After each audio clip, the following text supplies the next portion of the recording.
Subcommittee on Oversight and Investigations will now come to order.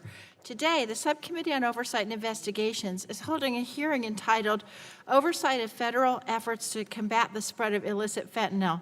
The purpose of today's hearing is to examine the increasing threat posed by fentanyl and the federal government's coordination and response. The chair now recognizes herself for purposes of an opening statement. Today, we are once again here to discuss the opioid crisis, an epidemic that this country has been battling for years. Previously, this committee has taken numerous actions to investigate the origins and elements of the crisis and help bring relief to those who are suffering. Today's hearing will examine the growing threat of synthetic opioids, which experts have called the third wave of the opioid epidemic. Our communities have already been ravaged by prescription opioids and then heroin. Now, unfortunately, we are seeing significant increases in overdose deaths involving synthetic opioids like fentanyl, including in my home state of Colorado. Fentanyl is extremely dangerous. It's 50 times more powerful than heroin, 100 times more powerful than morphine, and it's responsible for a number of growing overdose deaths in America. Fentanyl is also cheap and it's easy to produce, giving a high return for those who seek to profit from the destruction that it causes. Fentanyl can be used on its own or it can be mixed with other drugs. Alarmingly, even amateur chemists can produce this highly dangerous drug with minimal resources and experience. It's often made overseas, likely in China, then shipped either directly to users in the United States or through intermediaries in other countries like Mexico. It can be bought anonymously on the dark web, and because it is so potent, small but deadly quantities of the drug can be shipped in packages via the U.S. mail or in private consignment carriers. Today, we have before us 6 agencies who play important roles in fighting the proliferation of fentanyl. Each is responsible for a piece of this effort, from guarding the border to taking down drug trafficking organizations to protecting the legitimate drug supply. These agencies will provide us with their assessment of how we got here, where the fentanyl threat stands right now, and how it has changed in recent months. And I want to thank each one of our witnesses for coming today. The purpose is to examine the state of fentanyl, but also our government's response to it. The threat is serious and evolving, and our response must be equally committed and adaptable. These agencies have experience enforcing our nation's drug laws, gathering intelligence against traffickers, and arresting powerful criminals. And we are thankful for their efforts. But fentanyl represents a unique problem, so these agencies need to develop new ways of attacking it. Because we've seen the opioid crisis evolve and take different forms, we also need to anticipate how fentanyl trends are likely to continue to change. I'm interested to hear all of our witnesses' perspectives on this, and how we can get ahead of the evolving threat so we're not caught flat-footed like we have been before, unfortunately. I'm struck by the diverse missions of this panel. It's not every day that we have a hearing with the U.S. Postal Service and the DEA on the same panel.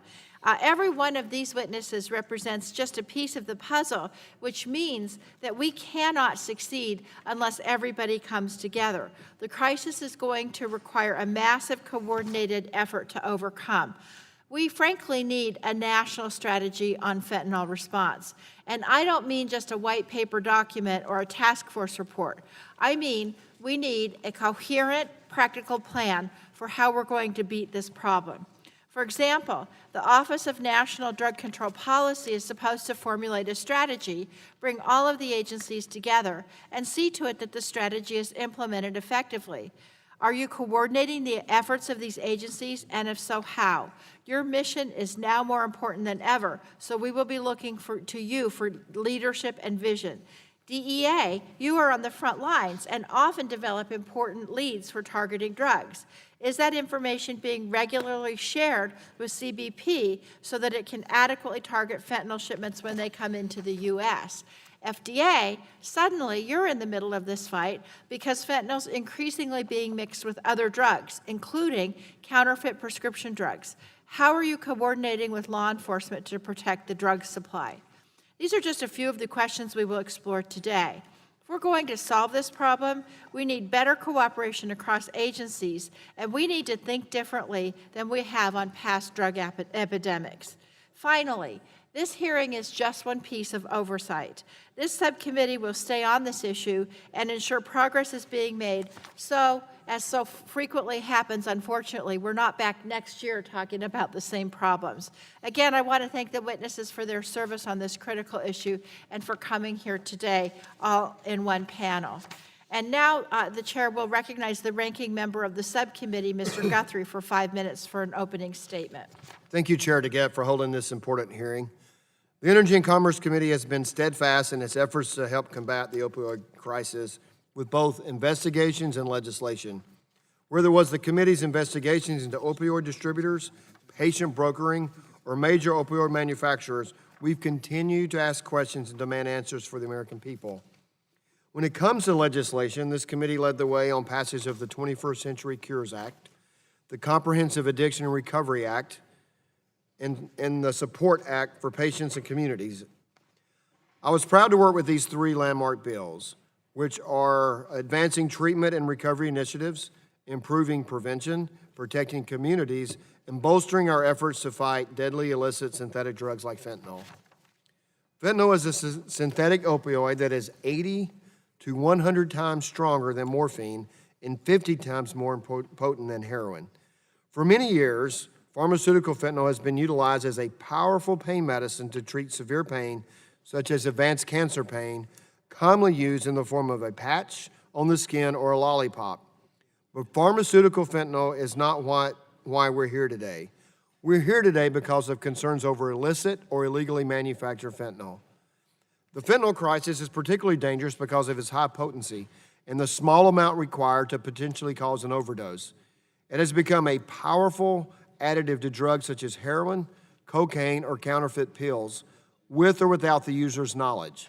According to the CDC, in 2017, there were more than 28,000 deaths involving synthetic opioids in the United States, which is more deaths than from any other type of opioid. Further, overdose death rates from synthetic opioids increased all across all demographics, county urbanization levels, in numerous states. A little bit of fentanyl goes a long way, which makes it harder for law enforcement to track where and how fentanyl is being purchased. Fentanyl can be purchased on the internet, both in open source and on the dark web, and can be purchased pseudo-anonymously using Bitcoin or cryptocurrency. In addition to being smuggled across our borders, fentanyl can be mailed in small quantities through the Postal Service or express consignment carriers, and therefore has a higher likelihood of coming into the United States undetected. These circumstances require a much different approach to intelligence, interdiction, and law enforcement compared to methods that may be better suited for what might be considered a more common drug smuggling operation. The threat is real and has been growing over the past few years.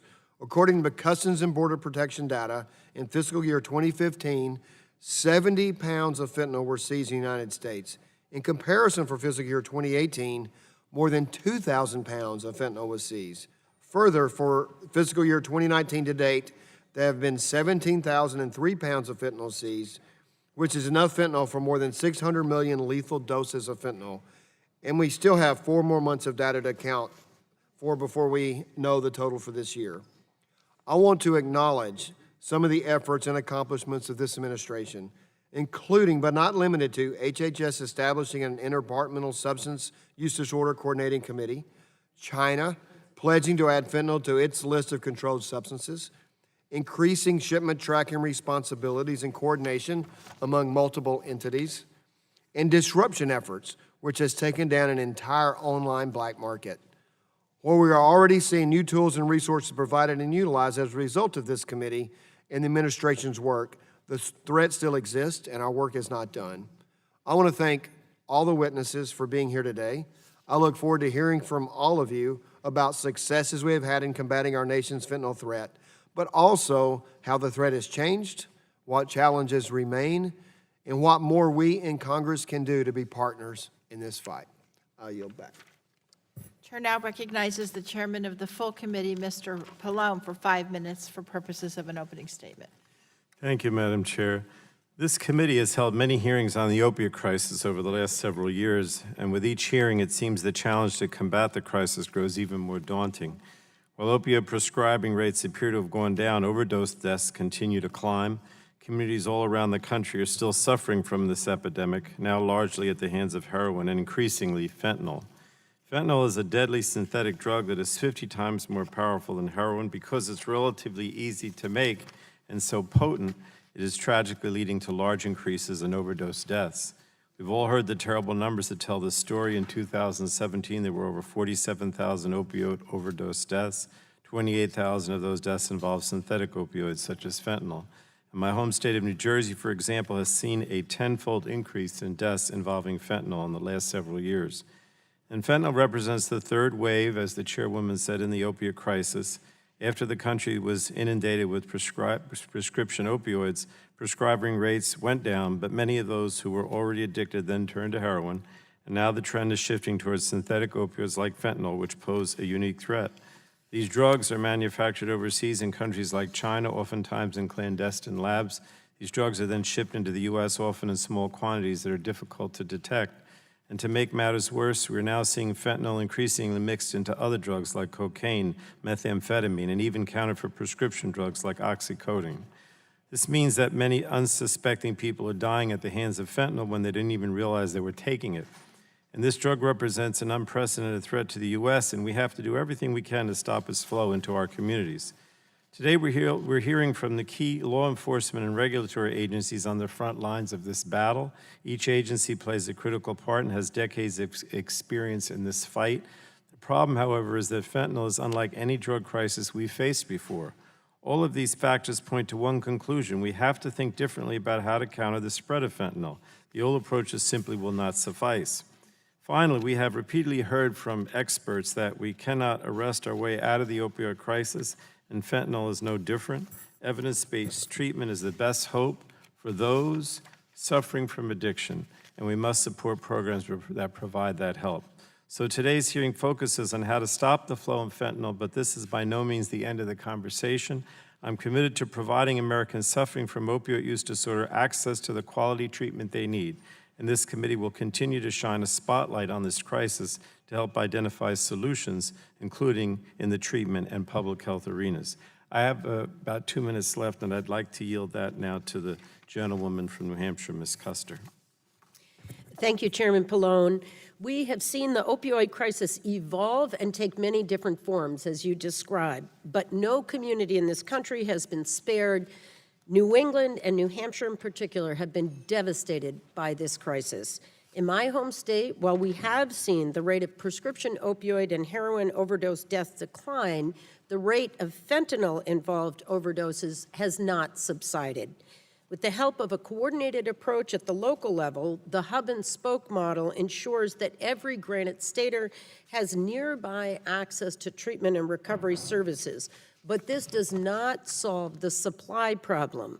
We know all too well that newer, stronger, and deadlier analogs of fentanyl continue to proliferate and challenge our ability to prevent needless premature deaths. I look forward to the hearing, I look forward to your testimony, and I thank the gentlewoman chairing this subcommittee and the chair of the committee for their attention to this crisis. Thank you. I yield back. Thank you. I don't have about a minute. I don't know if anybody else wants the time. If not, I'll yield back, Madam Chair. Gentleman yields back. The chair now recognizes the ranking member of the full committee, Mr. Walden, for 5 minutes for purposes of an opening statement. Morning, Madam Chair, and thank you for holding this really, really important hearing on getting illicit fentanyl off our streets. As you've heard, fentanyl is so deadly, a piece of it the size of a few grains of salt will kill you. It reportedly led to 49 deaths in Oregon in 2017. So ridding our communities of fentanyl is a key piece of combating the opioid crisis in Oregon and across the country. Illicit fentanyl is a tremendously difficult and dynamic problem. It is hard to detect, it is highly potent, and lucrative enough to be sent in small envelopes or packages. And while the heroin market was monopolized by large criminal groups, this fentanyl wave, it's harder to police. It is coming almost entirely from the black market on the dark web and clandestine labs.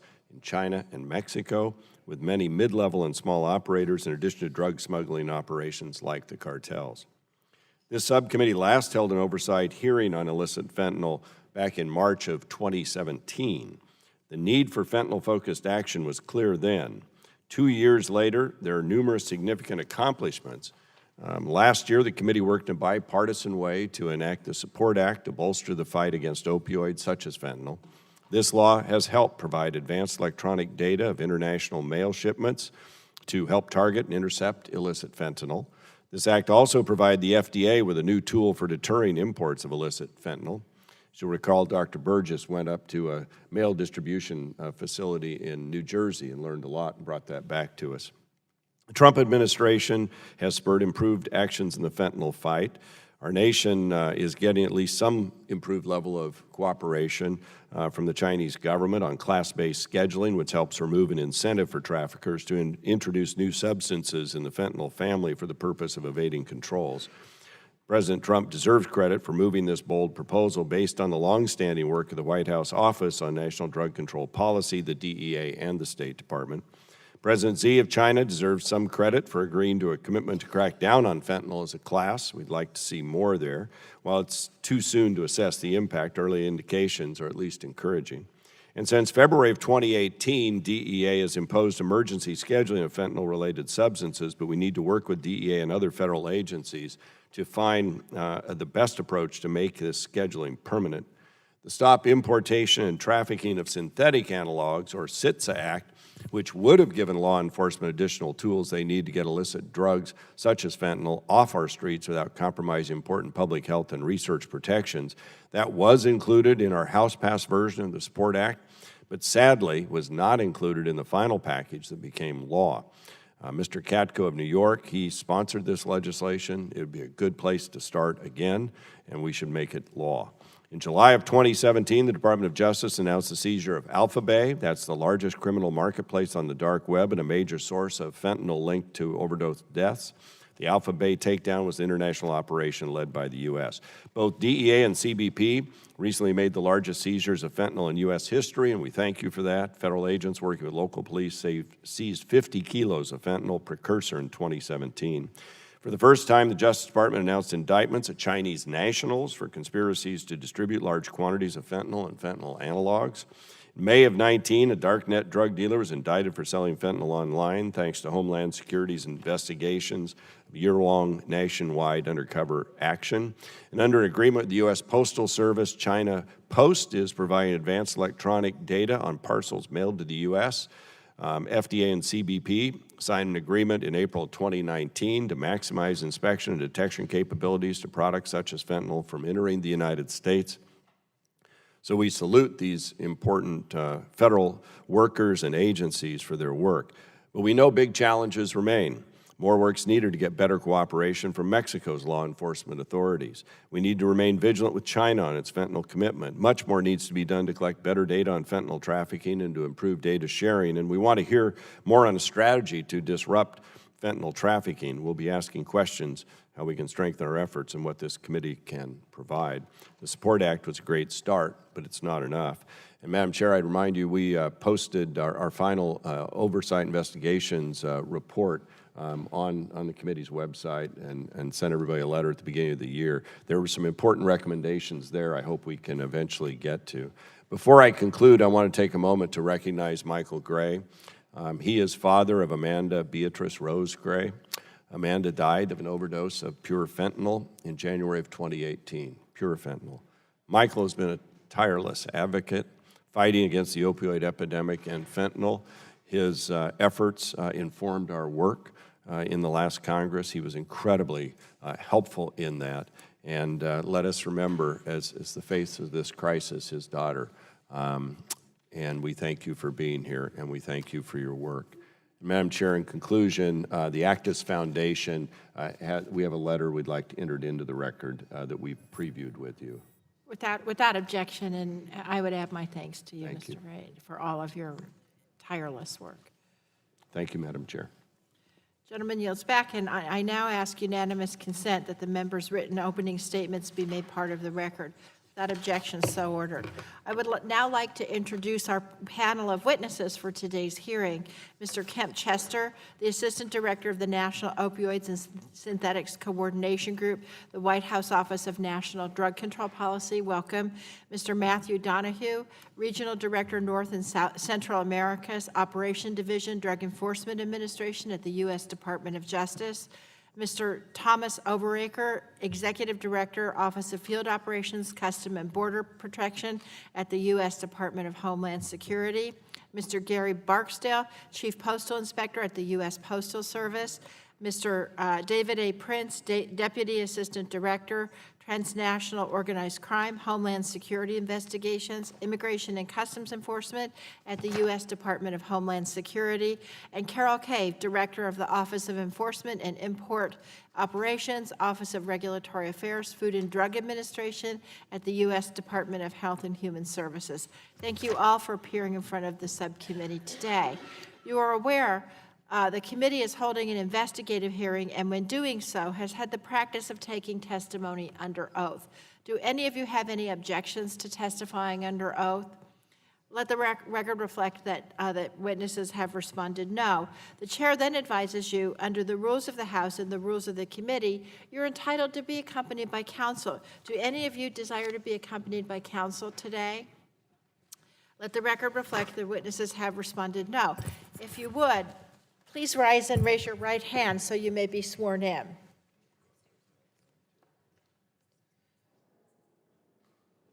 Do you swear that the testimony you are about to give is the truth, the whole truth, and nothing but the truth? You may be seated. Let the record reflect the witnesses have now responded affirmatively, and you are now under oath and subject to the penalties set forth in Title 18, Section 1001 of the U.S. Code. The chair will now recognize the witnesses for a 5-minute summary of their written statements. In front of each of you is a microphone and a series of lights. The light turns yellow when you have a minute left, and it turns red to indicate that your time has come to an end. And so let's start with you, Mr. Chester. You are now recognized for 5 minutes. Chairwoman DeGette, Ranking Member Guthrie, members of the subcommittee, thank you for inviting me to testify today on this critical issue.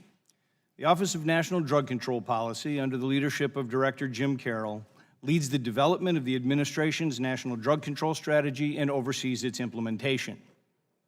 The 2019 strategy is a comprehensive plan to address the President's top drug priority, the current opioid crisis, while also focusing on the emergence of even newer synthetic opioids and other emerging crises, such as methamphetamine use and the increase in cocaine availability.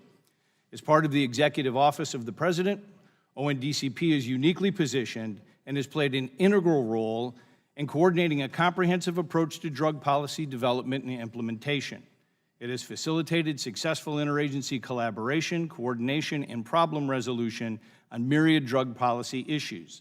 To that end, ONDCP has led countless interagency efforts directly related to the illicit opioid problem set. ONDCP established the National Heroin Coordination Group, recently renamed the National Opioids and Synthetics Coordination Group, in the fall of 2015 to apply new thinking to the heroin and fentanyl problem and develop a novel approach to addressing it. We worked collaboratively with the interagency in 2016 to develop and issue the Heroin Availability Reduction Plan, or HARP, to guide and synchronize interagency activities against the availability of heroin, fentanyl, and fentanyl analogs.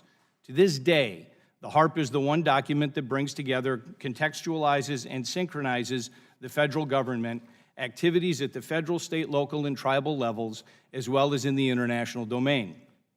10 times every month, our Opioids and Synthetics Coordination Group leads video teleconferences at all levels of classification and nationwide webinars where departments, agencies, state, local, and tribal officials and key embassies share information and synchronized efforts based upon a common understanding of the strategic trends related to the opioid problem set. This level of direct leadership has been instrumental in developing a better understanding of the crisis at all levels, as well as serving as the driver for collaboration and tangible results, both domestically and with international partners. Based upon our in-depth understanding of the opioid crisis, key issues such as the challenges of fentanyl detection, safe fentanyl handling, and the need for innovative public health approaches were brought to the forefront and are currently being addressed. Our partnership with the U.S. Postal Inspection Service has increased interagency understanding of the international and domestic mail flow into the United States and U.S. vulnerabilities in disrupting the fentanyl and synthetic opioid supply chain. Our collaboration with the FBI-led Joint Criminal Opioid and Darknet Enforcement, or J-Code team, U.S. Customs and Border Protection's National Targeting Center, and our management of key international relationships with Mexico, Canada, China, Afghanistan, and others have brought tangible results in disrupting the flow of these dangerous drugs across our borders. For example, because of the interagency focus on disrupting the fentanyl supply chain, in the spring of 2017, CBP began to imprint the odor of fentanyl on all narcotics detection canines, and now more than 450 dogs are trained, addressing a critical vulnerability in our detection capability.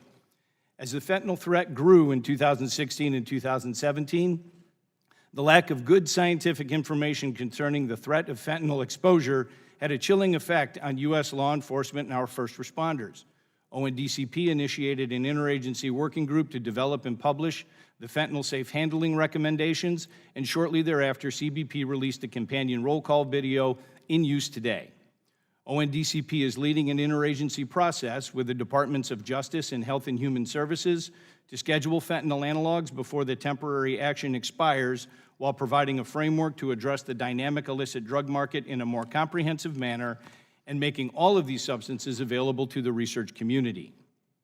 The National Drug Control Strategy states, quote, "While confronting today's drug crisis to arrest its growth and reduce its effects, we must also further develop the capability, knowledge, and infrastructure to respond to the evolving nature of the drug threat as we move deeper into the 21st century," close quote.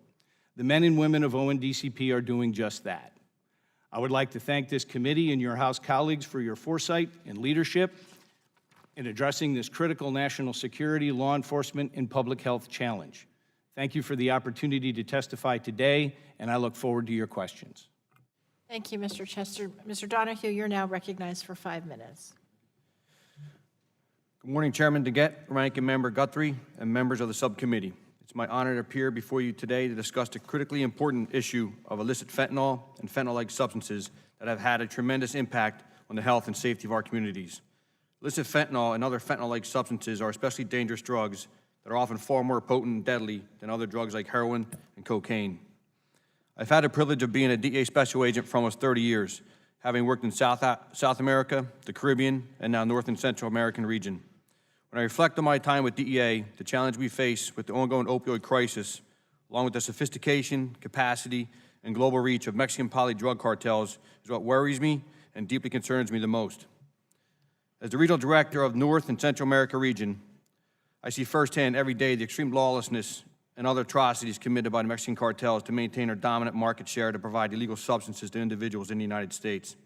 The ruthlessness of these cartels, combined with their callous greed, is devastating families and communities, resulting in an increase in violence and crime in the United States. Dangerous and highly sophisticated cartels operating in both Mexico and the United States have been and will continue to be the most significant source of illicit narcotics trafficked into and throughout the United States. When it comes to illicit fentanyl, China is the primary manufacturing source, as well as the source of precursor chemicals needed to manufacture fentanyl outside of China. However, I would be remiss if I didn't say that China has taken important action to stem this manufacturing by the extraordinary step of controlling the entire class of fentanyl-based drugs. History has shown that when China and the United States have jointly controlled a drug, it has drastically decreased its importation into the United States. However, Mexican cartels now have an increasingly important role in the fentanyl trafficking.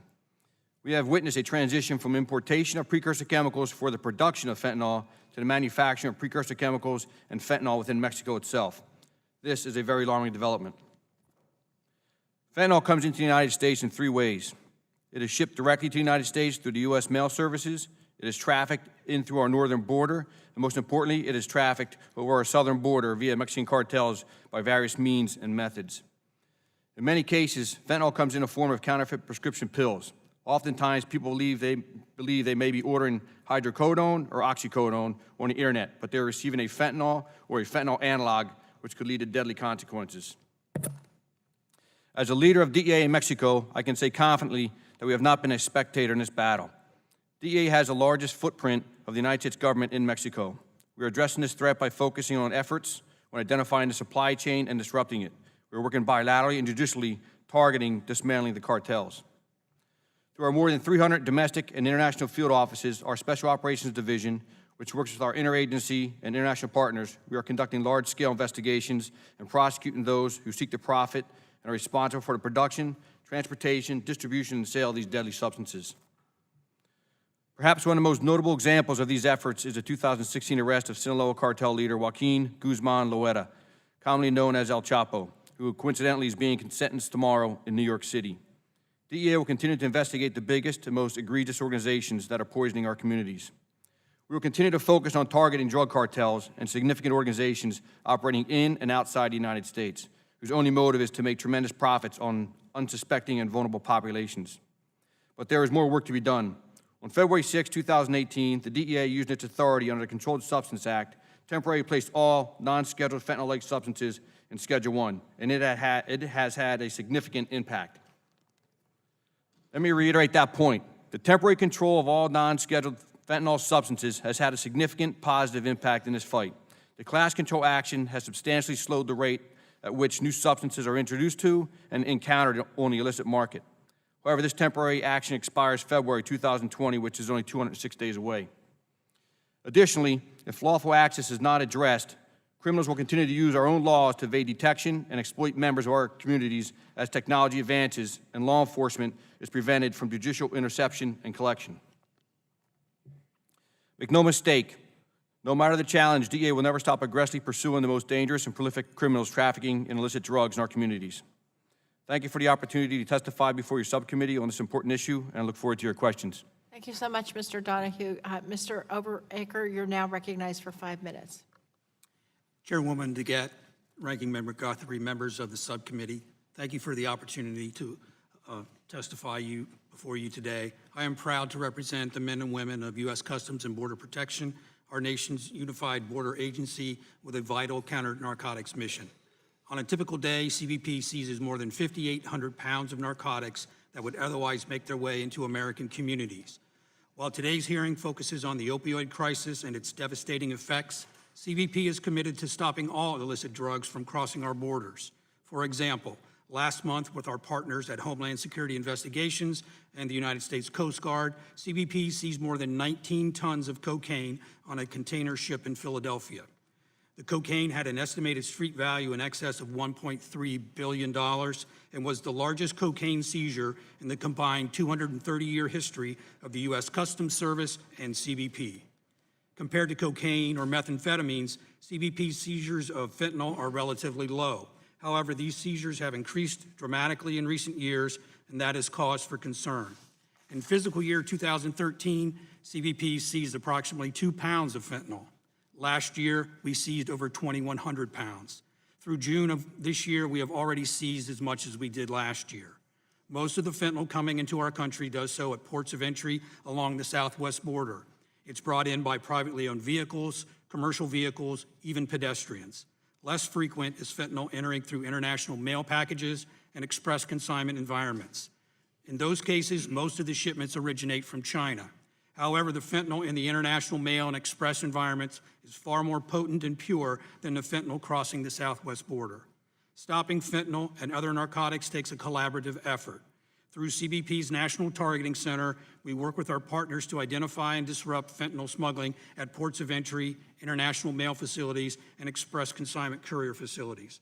Our partners include Homeland Security Investigations, the United States Postal Inspection Service, the Drug Enforcement Administration, Health and Human Services, the Food and Drug Administration, the Office of National Drug Control Policy, the Organized Crime Drug Enforcement Task Force, and numerous other domestic and international partners. Based on our encounters, CBP produces intelligence products to help identify the tactics, techniques, and flow of drug trafficking. This enhances targeting efforts and supports investigations. It also provides policymakers, agency leadership, and the intelligence community with information that can lead to drug interdiction. Information sharing, advanced electronic data, The targeting of precursors and pill presses are among the many elements that inform our actionable intelligence and allow us to combat narcotics trafficking in a dynamic threat environment. In addition, CBP uses a variety of technologies and techniques to detect and identify illicit drugs.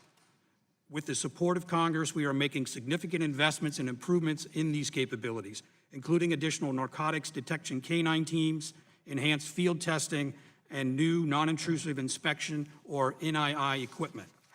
NII contributes to more than 98% of the number and total weight of seizures. Currently, CBP scans approximately 2% of privately owned vehicles and 16% of commercial vehicles arriving at southwest border ports of entry.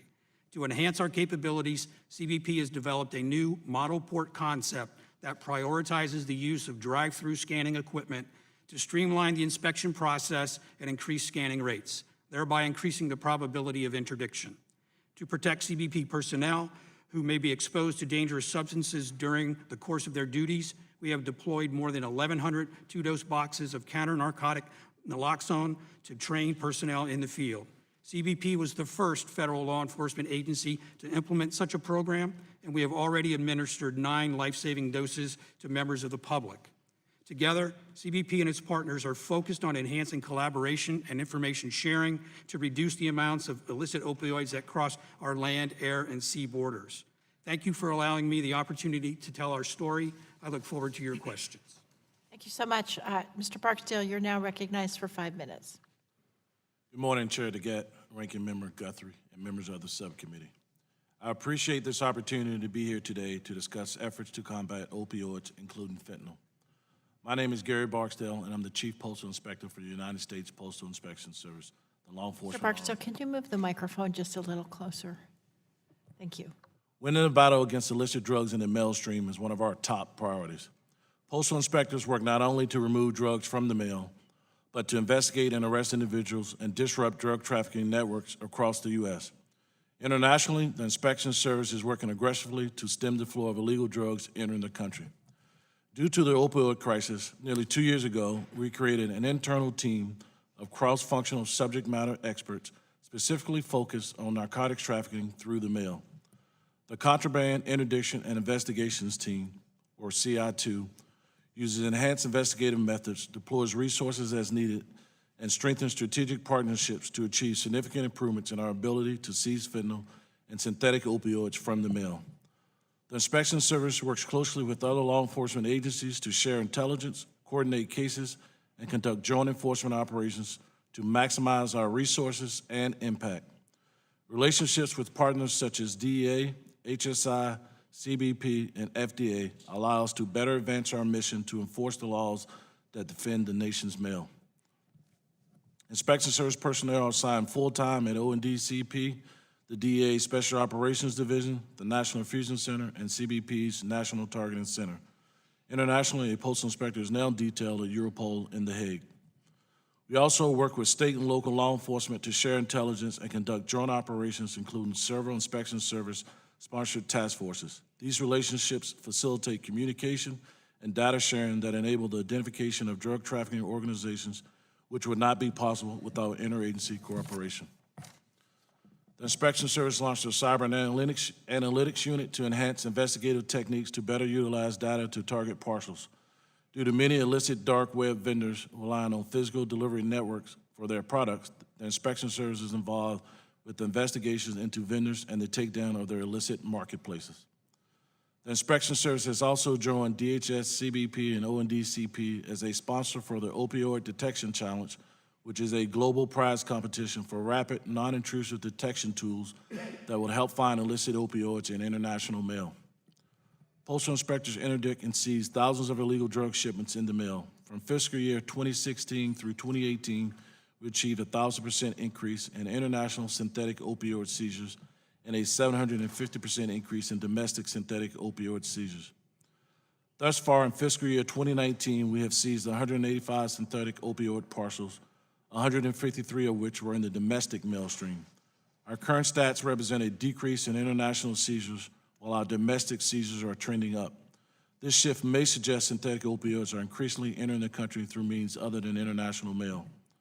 In 2018, Congress enacted the STOP Act, which requires the Postal Service to receive advanced electronic data, or AED, on at least 70% of aggregate inbound package shipments, including 100% of shipments from the People's Republic of China by December 2018, and 100% of all inbound international shipments by December 2020.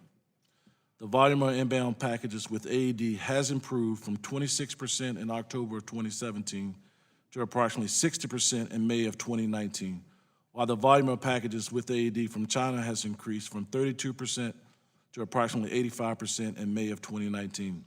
This represents a significant improvement within a relatively limited period of time.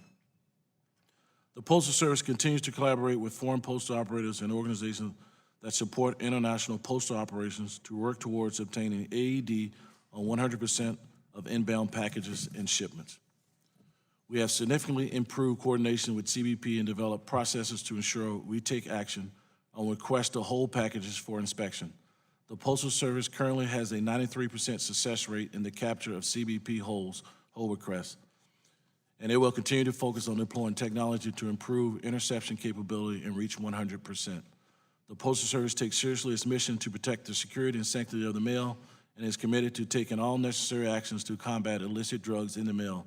Thank you for this opportunity to testify, and I look forward to your questions. Thank you, Mr. Barksdale. Mr. Prince, you're now recognized for 5 minutes. Chairwoman DeGette, Ranking Member Guthrie, and distinguished members of the subcommittee, thank you for the opportunity to appear before you to discuss my agency's efforts in attacking the national opioid crisis impacting our communities. Homeland Security Investigations is the department's primary criminal investigative agency and is focused on disrupting and dismantling transnational criminal organizations. As the sole investigative agency with combined customs and immigration authorities, HSI investigates and enforces more than 400 federal criminal statutes that protect our nation's trade, travel, financial, and immigration systems. Today, I would like to speak about our successful efforts in combating the flow of illicit fentanyl into the United States. In fiscal year 2018, HSI initiated 1,393 opioid-related criminal investigations, executed 5,262 opioid-related criminal arrests, and seized a total of 9,928 pounds of opioids, which consisted of 2,737 pounds of fentanyl and 7,103 pounds of heroin. Our 2019 fiscal year statistics are set to exceed 2018 statistics in these areas. HSI has collaborated with Chinese authorities to address the China-sourced fentanyl threat through investigative information sharing. As of May 1st, 2019, Chinese authorities passed legislation making all fentanyl illegal. However, it still remains a threat. We are now urging General Administration of China Customs and China Postal Services to secure its mail and express consignment industry. Through our transnational criminal investigative units in Mexico, HSI works to disrupt Mexico-based opioid TCOs. TCIUs are multidiscipline units comprised of foreign law enforcement officials who ensure that shared information and operational activities are collaborated upon without compromise. HSI's customs authorities extend to the virtual border of the open internet and the darknet. HSI Cybercrime Center, known as C3, provides support and assistance to global cyber investigations targeting illicit marketplaces, where fentanyl and opioid sales proliferate. Today, HSI has more than 700 open cybercrime investigations and more than 200 investigations specifically targeting criminal darknet organizations. Many of these investigations focus on illicit opioid suppliers. HSI is at the forefront of cyber investigations and has been successful in developing methods to track and trace digital cryptocurrency, often used as a payment system for online opioid transactions. In fiscal year 2018, HSI delivered its online international opioid smuggling training course to more than 4,000 local, state, federal, and international law enforcement partners. This course provides law enforcement with the technical knowledge and in-depth case briefings to assist criminal investigations involving the darknet and cryptocurrency-related crimes. The Border Enforcement Security Task Force, known as BEST, utilizes local, state, and federal agencies at land, border, seaport, international airport, and mail facility locations to target TCOs. There are currently 65 BEST teams across the United States, and we have increased our presence at international mail facilities and express consignment carriers to include JFK, LAX, Memphis, and Louisville. We have also established BEST teams in areas hardest hit by the opioid epidemic, such as Ohio and West Virginia. In fiscal year 2018, Best Memphis initiated 204 narcotic-controlled deliveries, executed 46 criminal arrests, and effected 149 seizures. Best Cleveland has initiated Operation Darkness Falls to target top darknet vendors. Darkness Falls has led to the disruption and dismantlement of large-scale opioid vendors to include the largest identified fentanyl vendor with the most verified transactions. The National Targeting Center Investigations, NTCI, partners with CBP and Postal Inspection Service to interdict illicit opioids entering the United States. Recently, NTCI assisted in an investigation where 171 pounds of fentanyl was seized from a New Jersey-based TCO involved in the importation of opioids. To date, this investigation is one of the largest domestic seizures of fentanyl from China. HSI seeks to identify, disrupt, and dismantle criminal financial networks and leverages a multitude of investigative techniques to target money service businesses, bulk cash smuggling, and cryptocurrency. In fiscal year 2019, thus far, HSI seized nearly $1.9 million in fentanyl-related digital currency and has over 268 open investigations involving the illicit use of cryptocurrency. I'm grateful for the opportunity to appear before you to share HSI's efforts to combat the opioid epidemic. We will continue our commitment to maximize our full complement of authorities. I thank you for the support that you provide to HSI as we execute our mission, and I look forward to any questions you have. Thank you so much, Mr. Prince. And Ms. Cave, you're now recognized for 5 minutes. Good morning, Chairwoman DeGette, Ranking Member Guthrie, and members of the subcommittee. Thank you for the opportunity to be here today to discuss the Food and Drug Administration's role in combating our nation's ongoing crisis of opioid addiction, specifically regarding fentanyl. I'm Carol Cave, the Director of the Office of Enforcement and Import Operations within FDA's Office of Regulatory Affairs. FDA, along with our partner government agencies, continue to work together to consider more active and creative steps to make inroads against this crisis. I am pleased to be here today to discuss the work we are doing at our nation's borders and at the International Mail Facilities, or IMFs. FDA plays an important role related to the interdiction work that takes place in IMFs and has acted to enhance our operations there. In the international mail environment, Customs and Border Protection is the leading interdicting authority for controlled substances, including fentanyl and other opioids. As such, they examine before FDA and generally will act against these types of shipments without forwarding for FDA for review. FDA is focusing on inspecting and sometimes testing products that may be counterfeit or unapproved drug products. Last year, Congress gave FDA more tools to intercept illicit drugs coming through our nation's IMFs by enacting the Support Act. On behalf of FDA, I would like to thank the members of this committee for your work on these important authorities. The Support Act, specifically Section 3022D, gives FDA new authority to treat imported articles as drugs when they meet certain requirements, even in the absence of certain evidence of intended use. This allows FDA to apply its existing authorities to appropriately detain, refuse, and administratively destroy these subject articles. The implementation of this section, which began in March of this year, has been an unquestioned success. For articles determined to be under the 801U product specifically, our destruction rate is roughly 99%, thus eliminating distribution of these products into the hands of consumers. Additionally, on April 4th of 2019, FDA and CBP leaders signed a letter of intent that addresses the areas of cooperation outlined in Section 3014 of the Support Act, including information sharing, operational coordination for better targeting of high-risk parcels, and collaborative strategies. FDA and CBP have actively been exploring ways to enhance collaboration and increased efficiency of operations by sharing existing but limited space. As FDA is able to increase the amount of space allocated to its activities in the IMFs, FDA can further add staff, enabling the agency to expand its miscibility review of drugs shipped into the U.S. international mail parcels. The letter of intent also addresses FDA's and CBP's commitment to establish expanded scientific presence at the IMS, considered most at risk of receiving opioids and other illegal or dangerous drugs entering the United States. FDA and CBP are looking ways to develop and refine laboratory-based methods to identify unapproved, counterfeit, and other unlawful controlled substances. The Division of Import Operations Managers have met several times with their counterparts at CBP and U.S. Postal Service to assess how our respective systems can be utilized to share data and information on actions taken by the agencies on individual parcels and commodities. All three agencies are considering the most appropriate and efficient means of using existing data streams to share IMF-specific data and investigational outcomes. We remain committed to using our regulatory authority to the fullest extent to address the opioid crisis, including using new authorities granted to FDA by the Support Act. Thank you for the opportunity to testify today, and I look forward to answering your questions. Thank you so much, Ms. Cave. It's now time for members to ask you questions, and the chair will recognize herself for 5 minutes.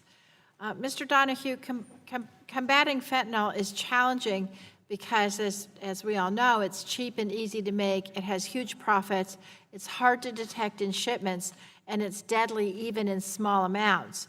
It's also increasingly mixed into other drugs, often without the user's knowledge, and so that leads to more overdoses. Would you agree with me with that assessment of the challenge that we're facing?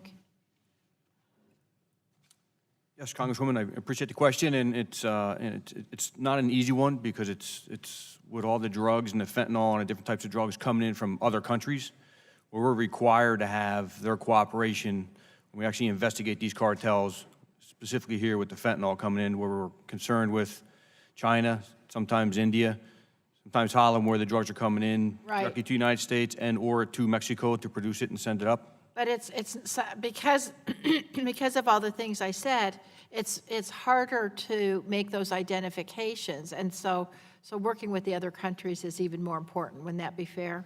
Extremely important, and with our other panel members here as well, working collectively on attacking the people who are actually producing the drugs and shipping the drugs, and actually really the key is prosecutions. Right. We got to do something with the seizures that we make in the United States and bring it back to the source countries and gain their cooperation to attack the source of the drugs. To do it there. Mr. Chester, your agency has been trying to coordinate drug control efforts for a long time. What are we doing to think outside the box in addressing the fentanyl threat that's different from what we've been doing with some of the previous illicit drug control strategies? Thank you for the question, ma'am. I think we've done a couple of things. The first one is we have, through our interagency coordination and our work with the intelligence community and with partner nations, we are a generation ahead of where we were before in understanding the problem first, which I don't believe we had a good grasp on what the nature of the problem was, and we didn't have an ability. When was that? When was that? This was really about the 2014-2015 timeframe, and so what this does is, with this greater understanding, we can look beyond the immediate actions that we take and are better able to anticipate trafficker actions and switching to other synthetic opioids. I think that's the first thing, and then I think the second thing is we look outside of the bounds of one particular class of drugs to things like non-synthetic opioids and things of that nature. And our understanding has allowed us to be able to be much more anticipatory than we have been in the past. Do you think that the agency cooperation has been different than it was before, and if so, how? Absolutely. I think the level of information sharing, the first one is the mechanisms that we have put in place. And when I say 10 times every single month, all of the members of this panel and the agencies and departments that they represent, we have mechanisms to share cooperations at all levels of classification, the ability to coordinate, and the ability not only to shape our own actions domestically, but our approach with other countries as well, much, much better than it has been in the past. Mr. Overacre, I'd like to ask you, do you agree that the agencies are doing a better job of sharing data and working together than in the past? Yes, I believe so. My experience tells me that when we can link up, investigators with operators, we can do a better job of basically identifying targets and supporting, investigations in the field. This is something we've done at our national at our National Targeting Center. It's been successful, and now with this fentanyl crisis, we've really amped up our capabilities for that purpose. What is it that you're doing differently now? Obviously, we can all agree that coordination is great, but what is it that you're doing differently? Well, I wouldn't necessarily say it's different, just to say that I think what we've learned over the years is we have to be working on this daily. It has to, it's a collaboration, and it really is something you have to work on every day. And I think it's just the level of collaboration we have for the fentanyl crisis is more than what we've seen for other issues in the past. And what can we do to help you do your job better? Is there a better way to share data across agencies? Is there something that we can do to help? Well, we certainly appreciate your support, your continued support for CBP. As far as data sharing, we do have, data sharing arrangements that with all of these agencies, and because we work collectively at our National Targeting Center, we're able to share information in a sort of rapid, real-time format. Okay, thank you. I head back and recognize Mr. Guthrie for 5 minutes. Thank you very much. And I want to go down the panel with this question, and so be mindful, I got to do that in 5 minutes and ask a couple of other questions too. So I'm going to be, so I just want each of you to say your agencies, what you was in fentanyl, what is your biggest accomplishment the past 2 years, your agency? I know you've done a lot, but your biggest, and then what your biggest challenge is. I would say that our biggest accomplishment is the publishing of the National Drug Control Strategy, which contextualized everything the departments and agencies are doing in this particular regard for all drug issues, but in this one specifically.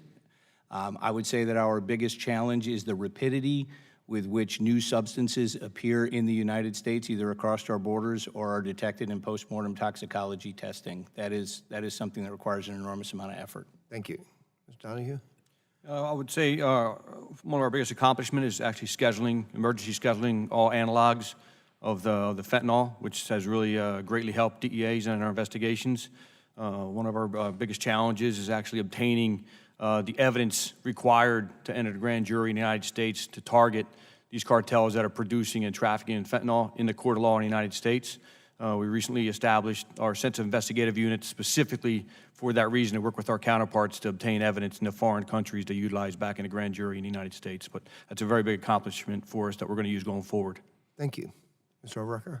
From a CBP perspective, I would say one is our detection capabilities. We now have a fully staffed 24/7 laboratory in Springfield, Virginia, dedicated exclusively to fentanyl, and we've also deployed detection equipment throughout CBP so we can identify fentanyl in a safe way.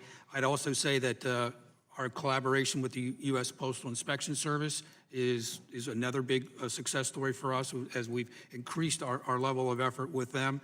And also just through our National Targeting Center, the partners that we work with there, and the coordination efforts, the sort of community of effort that we've established through the National Targeting Center is important. Thank you. Mr. Barksdale? Thank you. I would say our biggest accomplishment, as Mr. Overlacker has said, is our collaboration and data sharing by embedding inspectors at the National Targeting Center and DA's SOD. I've seen a difference in the type of cases we're making. And as far as challenges, I think our biggest challenge is also one of our biggest successes is, although we've improved our capability to attack the problem of internet sales, it still will be a challenge going forward. Because as good as we are as taking down one site, they're quickly put to stand up another site or a different marketplace. So that'll be a challenge going forward. Thank you. Mr. Prince?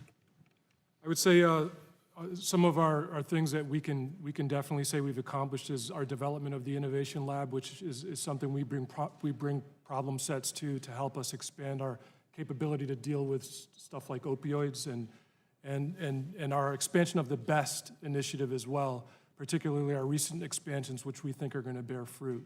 Our blockchain analysis as well in the cryptocurrency space is something that we're very proud of.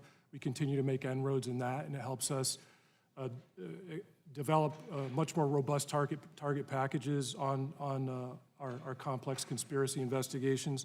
Obviously, China is recalcitrant when it comes to a lot of these issues that we're dealing with that was part of our oral testimony, and I would say that's a challenge that we continue to deal with. Thank you. Ms. Kay? Good morning. I would say the number one thing for the FDA is clearly the 801U authority that was given to us by the Support Act, which actually allows us to destroy product when it's coming in. as opposed to refusing admission and exporting.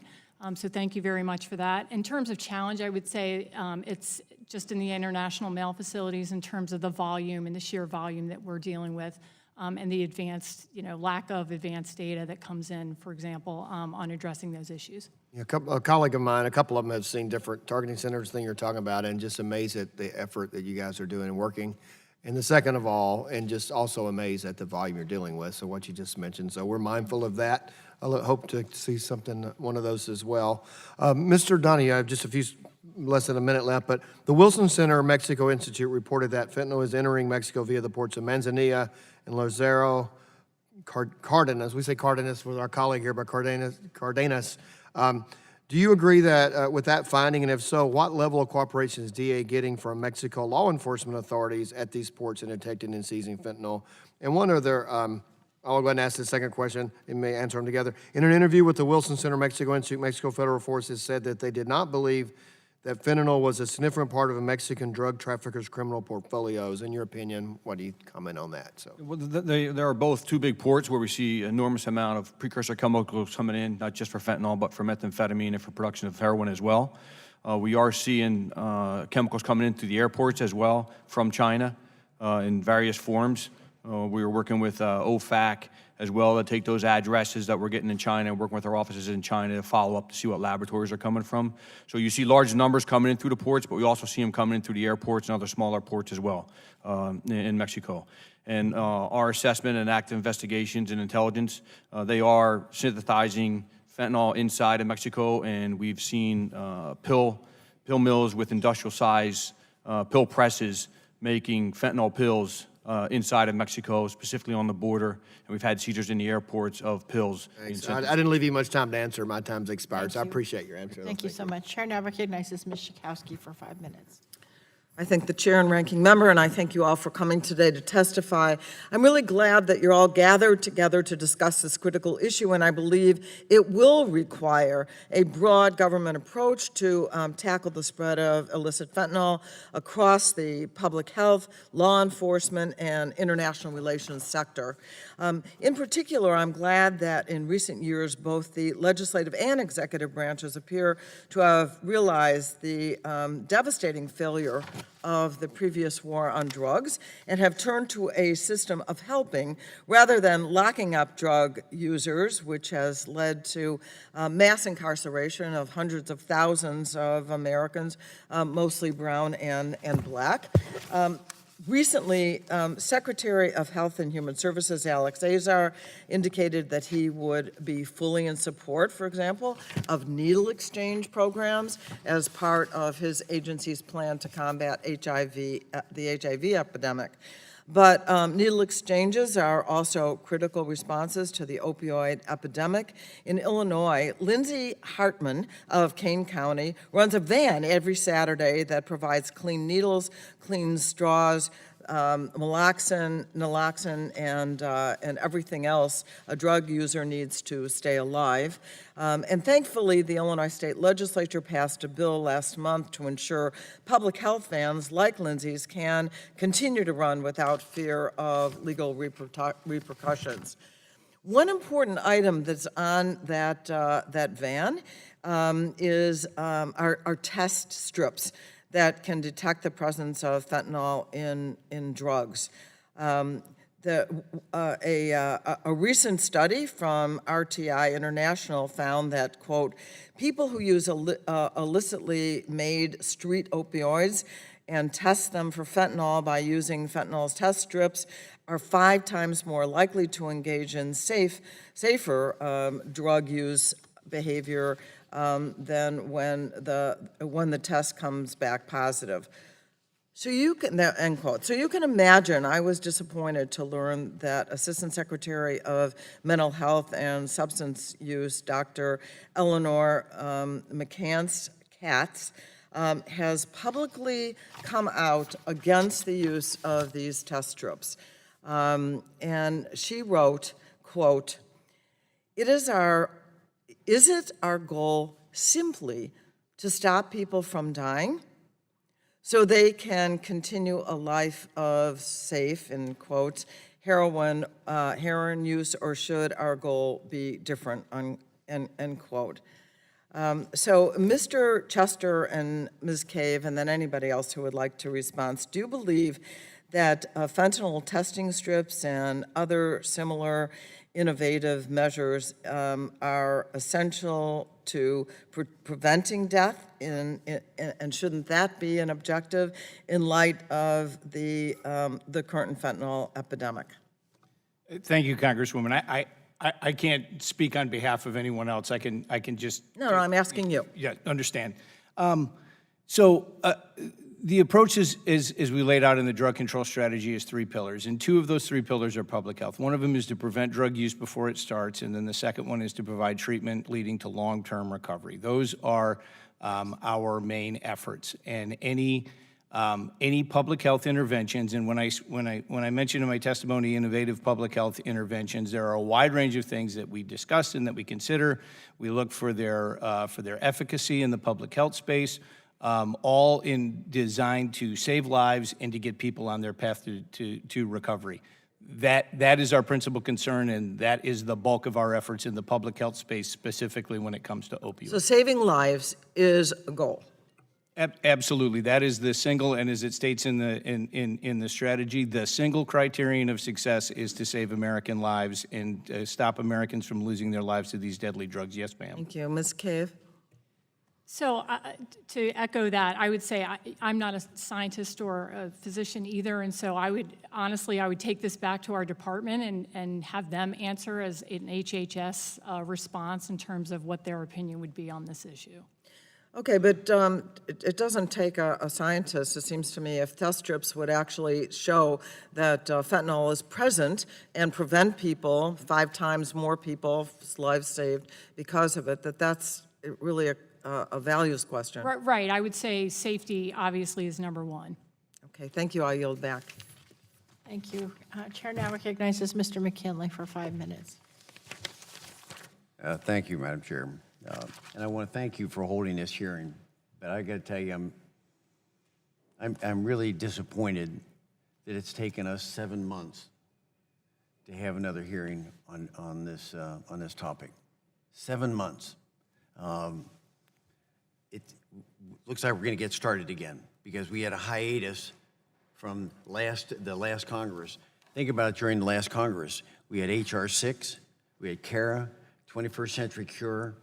We were having multiple hearings on this, and then all went silent.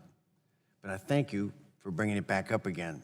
But I think everyone has to understand,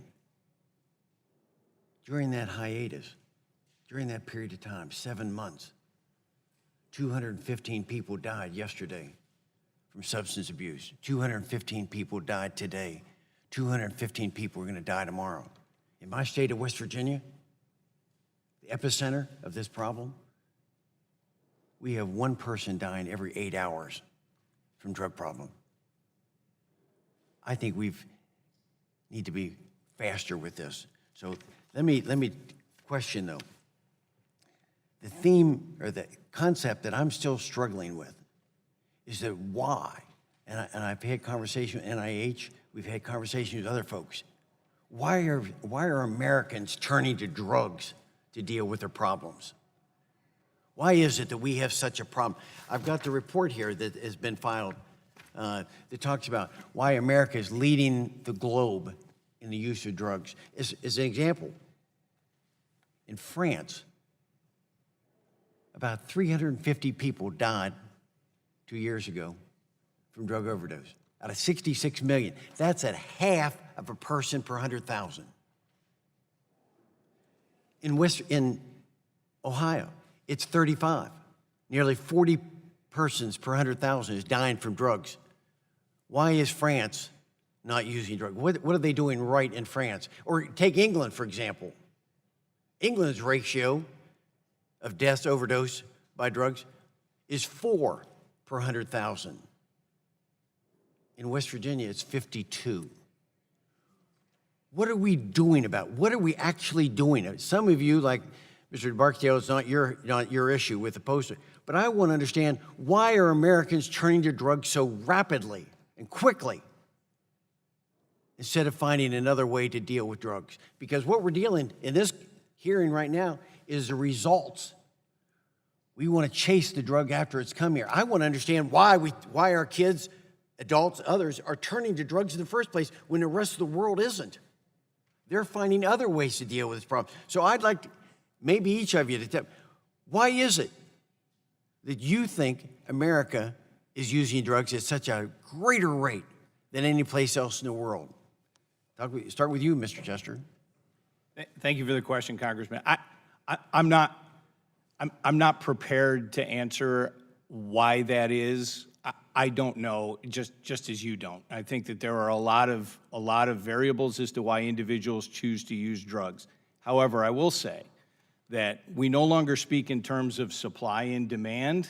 We speak in terms of availability and use, because we do know, and our experience has shown, that the greater availability of drugs in a community, the greater chance that an individual will be able to use them for the first time, and that first use leads to chronic use very, very quickly, particularly with opioids. That's fair. I'll reclaim my time on it. Last year, we had Zuckerberg in here, Facebook. We had Dorsey in here from Twitter. And both of them were saying how, thumping their chest, they don't use, they don't sell, they don't allow that to be sold on their platforms. But yet we demonstrated on both occasions that you can get drugs without prescriptions with Facebook, Twitter, Google, all these other accounts. And within hours, each of them pulled it back down again. But I'm here to say, I'm told they're back up again. So regardless of, we took them to task, they're back out there again. So we talk about availability. Are our social media platforms, are they being used? And how can we structure that? How can we in Congress do a better job to prevent Facebook, Twitter, and others from selling drugs over the internet? Mr. Donahue? Well, two things. I will get with our demand reduction unit in our DEA headquarters. It's an important question that you asked, and I'll get you our answer and our opinion that we got with DEA why people are using drugs. I know one of the things we're always pushing for is the ability to be able to judicially intercept devices, Facebook, other things that we currently can't do with the judicial order, which causes a huge problem for law enforcement to infiltrate certain organizations, not having the ability to get into certain encrypted devices. Thank you. My time's expired. Chair recognizes the gentlelady from New Hampshire, Ms. Custer. Thank you, Madam Chair, and thank you again for holding this hearing. As we know, the opioid epidemic continues to impact communities across this country. This is a crisis that knows no demographic and impacts urban and rural communities like mine alike. My home state of New Hampshire has been one of the hardest hit by the country's fentanyl crisis. This is a crisis that knows no border, no ocean deep enough, no continent broad enough to stop the flow of deadlier and deadlier fentanyl analogs. As the epidemic evolves, we must evolve our approach to combat it. And if one thing having all of these agencies before us today has shown, it's that there's a greater need for an even more coordinated approach across international, national, and local agencies. I want to start with you, Mr. Chester. As you've relayed, fentanyl is the biggest driver of overdose deaths, providing the best business model to drug traffickers and being the hardest to detect. You told committee staff that enforcement has historically been focused on interdicting 20th century drug trafficking, and that it has taken us a while to develop the architecture and means to combat 21st century drug trafficking. What do you mean that fentanyl trafficking is following a 21st century architecture, and what challenges do we face in adapting our strategy to meet this new threat?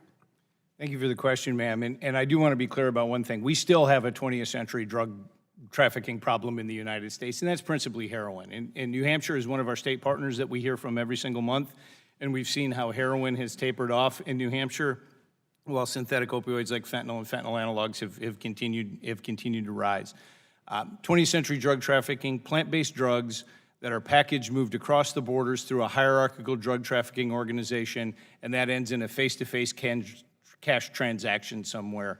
That's what we refer to as 20th century drug trafficking. 21st century drug trafficking is an individual who does not need to interface with a drug trafficker or a drug trafficking organization, can get on their own laptop, they can get on the dark web, they can go to a vendor that will sell them the drugs, they can pay for it with Bitcoin, it will be delivered directly to their house through the mail service or through express consignment. That's what we refer to as 21st century drug trafficking. Unfortunately, we have both of those models that we are dealing with right now.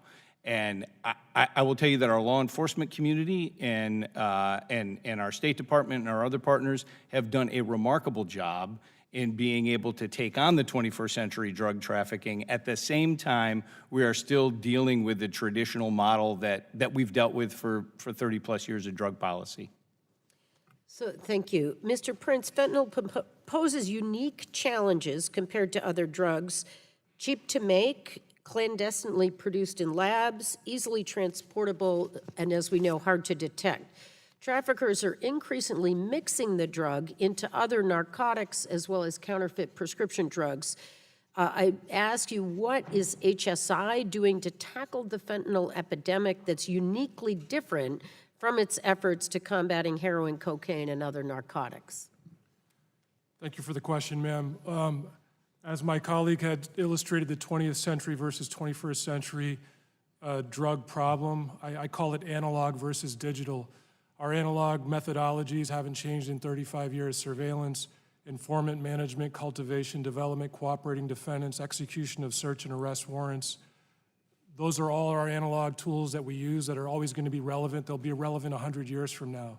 As far as how we deal with the digital aspect of it, we have our innovation lab that I mentioned earlier. We have our NTC and NTCI. NTCI is placed very squarely in NTC where there's information sharing. Many of the people here on the panel are part of NTCI or NTC, collaborate with us on a daily basis. We have the OCDEF program that shepherds large-scale federal investigations in a collaborative team effort. And the two meet. At some point, the digital cryptocurrency space, the dark net activity, is going to turn into something at the corner of what I say walk and don't walk, where a drug deal is done.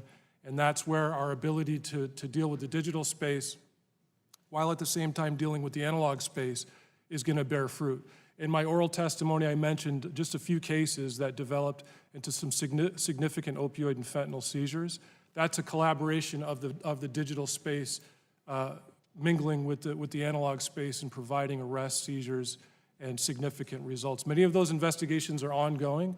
Some of those investigations are over, but we are moving with the digital transformations of the criminal enterprises. We're keeping up with what's going on. Thank you. I yield back. Thank you. The gentlelady chair now recognizes the ranking member, Mr. Walden, for 5 minutes. Thank you, Madam Chair. And again, thanks to the panel. We have two hearings going on simultaneously, so I'm kind of bouncing between all of that. Mr. Overracker, I was down at the southwest border touring some CBP facilities in Yuma, Arizona on Sunday, and I asked CBP whether they had seen an uptick in fentanyl coming in from Mexico in the Yuma sector. The answer was no, they had not seen an uptick, and in fact, drug interdictions on the whole are down across the Yuma sector as the CBP checkpoints were shut down for months because of the humanitarian crisis on the border. And that meant CBP agents could not staff those checkpoints during the border emergency, given the huge influx of people. So my question is, the data show interdictions are down, but with those checkpoints closed, I'm not sure we can rely on those data this year. And are there other CBP sectors being similarly impacted by this humanitarian crisis at the border? And is there anything you can tell us about the way the cartels are using and profiting from the humanitarian crisis to overwhelm our agents, and then get the drugs in along the way? What can you tell us about that? Thank you for the question, sir. The first thing I would say is that what we're tracking right now is overall our interdictions on the southwest border are as much as we had last year. But that includes not just what Border Patrol does at checkpoints, that includes our ports of entry. And roughly 90% of what we seize is at a port of entry as opposed to in a between the ports by the Border Patrol. I understand the humanitarian crisis has impacted their operations. They've also impacted the operations at our ports of entry as we've redirected CBP officers to support what we were Border hearing. Patrol sector. As a result, we've had to close lanes at ports of entry, which has slowed the amount of traffic. But given that 90% of what we seize is at a port of entry, we're seizing just as much as we did last year overall as an agency. But with respect to the other Border Patrol sectors, I will gladly take that back and get you more information on what they're seeing as well. You might take another look at it because some data we were seeing over the weekend showed that it was down considerably in some categories. Some kind of, And so I just want to make sure that, you know, we know your folks are getting overwhelmed when you've got thousands of people coming in a given night, or hundreds where you had 10 or 20 or 30 in the past. And I know we've got colleagues who want to get rid of CBP or get rid of ICE and don't respect the tough conditions and what you and your folks are doing on things like this. But we keep hearing they're being pulled aside to do the processing of the asylum claims. I mean, there's a lot of this work being done. They're not out in the field doing the interdictions. And so to what extent do you think this humanitarian crisis at the border is affecting the ability to interdict these drugs? well, like I said, it has impacted not only the Border Patrol resources between the ports of entry, is also impacting field operations at the ports of entry in terms of just the manpower that we have to dedicate to those traditional interceptions. But I think at the port of entry, we've seen things stabilize. And of course, with the apprehension numbers declining now between the ports of entry, we think that the situation is improving. All right, Mr. Prince, do you have any comment on this from your agency's view? DHS. Most of the agents that are responding to the border crisis are responding to human smuggling or human trafficking events. The border crisis at some point could create a tipping point for us in the investigative space. At this time, we're not seeing that. We are deploying bodies, agents to the border. Most of the agents that are responding are already at those special agent in charge offices along the southwest border. I will say that it has created some opportunities for us to open up new portfolios in the investigative tool space, one of those being DNA testing. And the DNA testing is allowing us to actually separate children who are being used in a human trafficking scheme or a smuggling scheme. We met with some investigators who had just gotten that tool and said they can turn a DNA test in 90 minutes, I think they told us. And the DNA testing is actually identifying children that aren't of these individuals that are crossing the border with them. And so we're rescuing kids in this effort. Yeah, all right. Madam Chair, my time's expired. Thank you all. Thank the gentleman. Chair now recognizes the gentleman from Maryland, Mr. Sarbanes, for 5 minutes.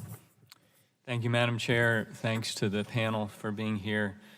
Obviously, we all know well the threat that fentanyl is posing to the health and safety of our communities. We've been hearing a lot of very strong testimony on that, and the experience in our districts clearly bears that out as well.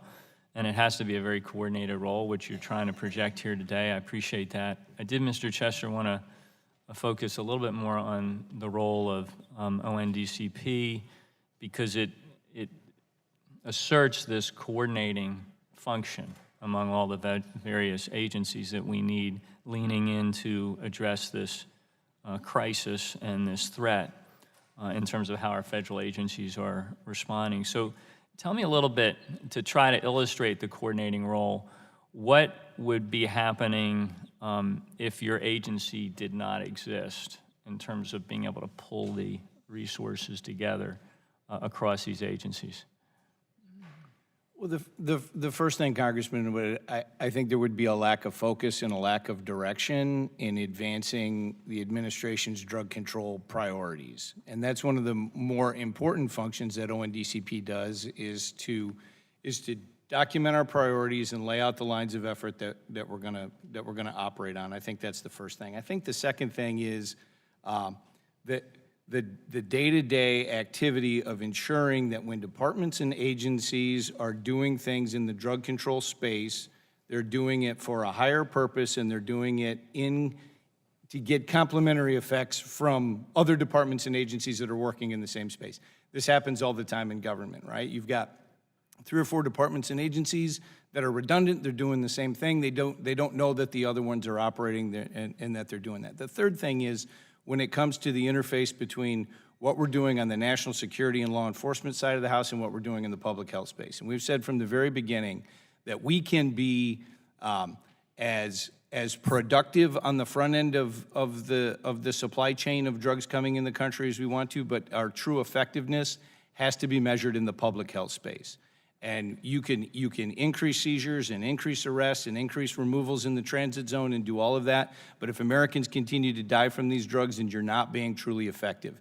And ONDCP, by being an organization not only in the executive office of the president, but one that has national security, law enforcement, and public health responsibilities, we're the organization that can bring both of those things together in a complementary fashion. So let me follow up on that, because that last observation in terms of the health dimension of this, the public health dimension, may be a rationale for why some of the grant programs that you've previously administered are being proposed to be placed in other agencies. The high-intensity drug trafficking areas program, maybe I think would go to DOJ, and the drug-free community support program to HHS. So maybe you could explain why that decision is being made.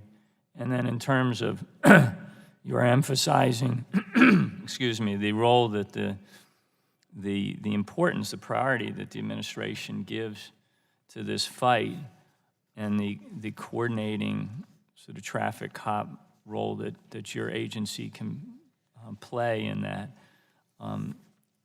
I don't frankly understand how the administration has come, I think 3 years running in its proposed budget with a proposal to cut your budget by 90%.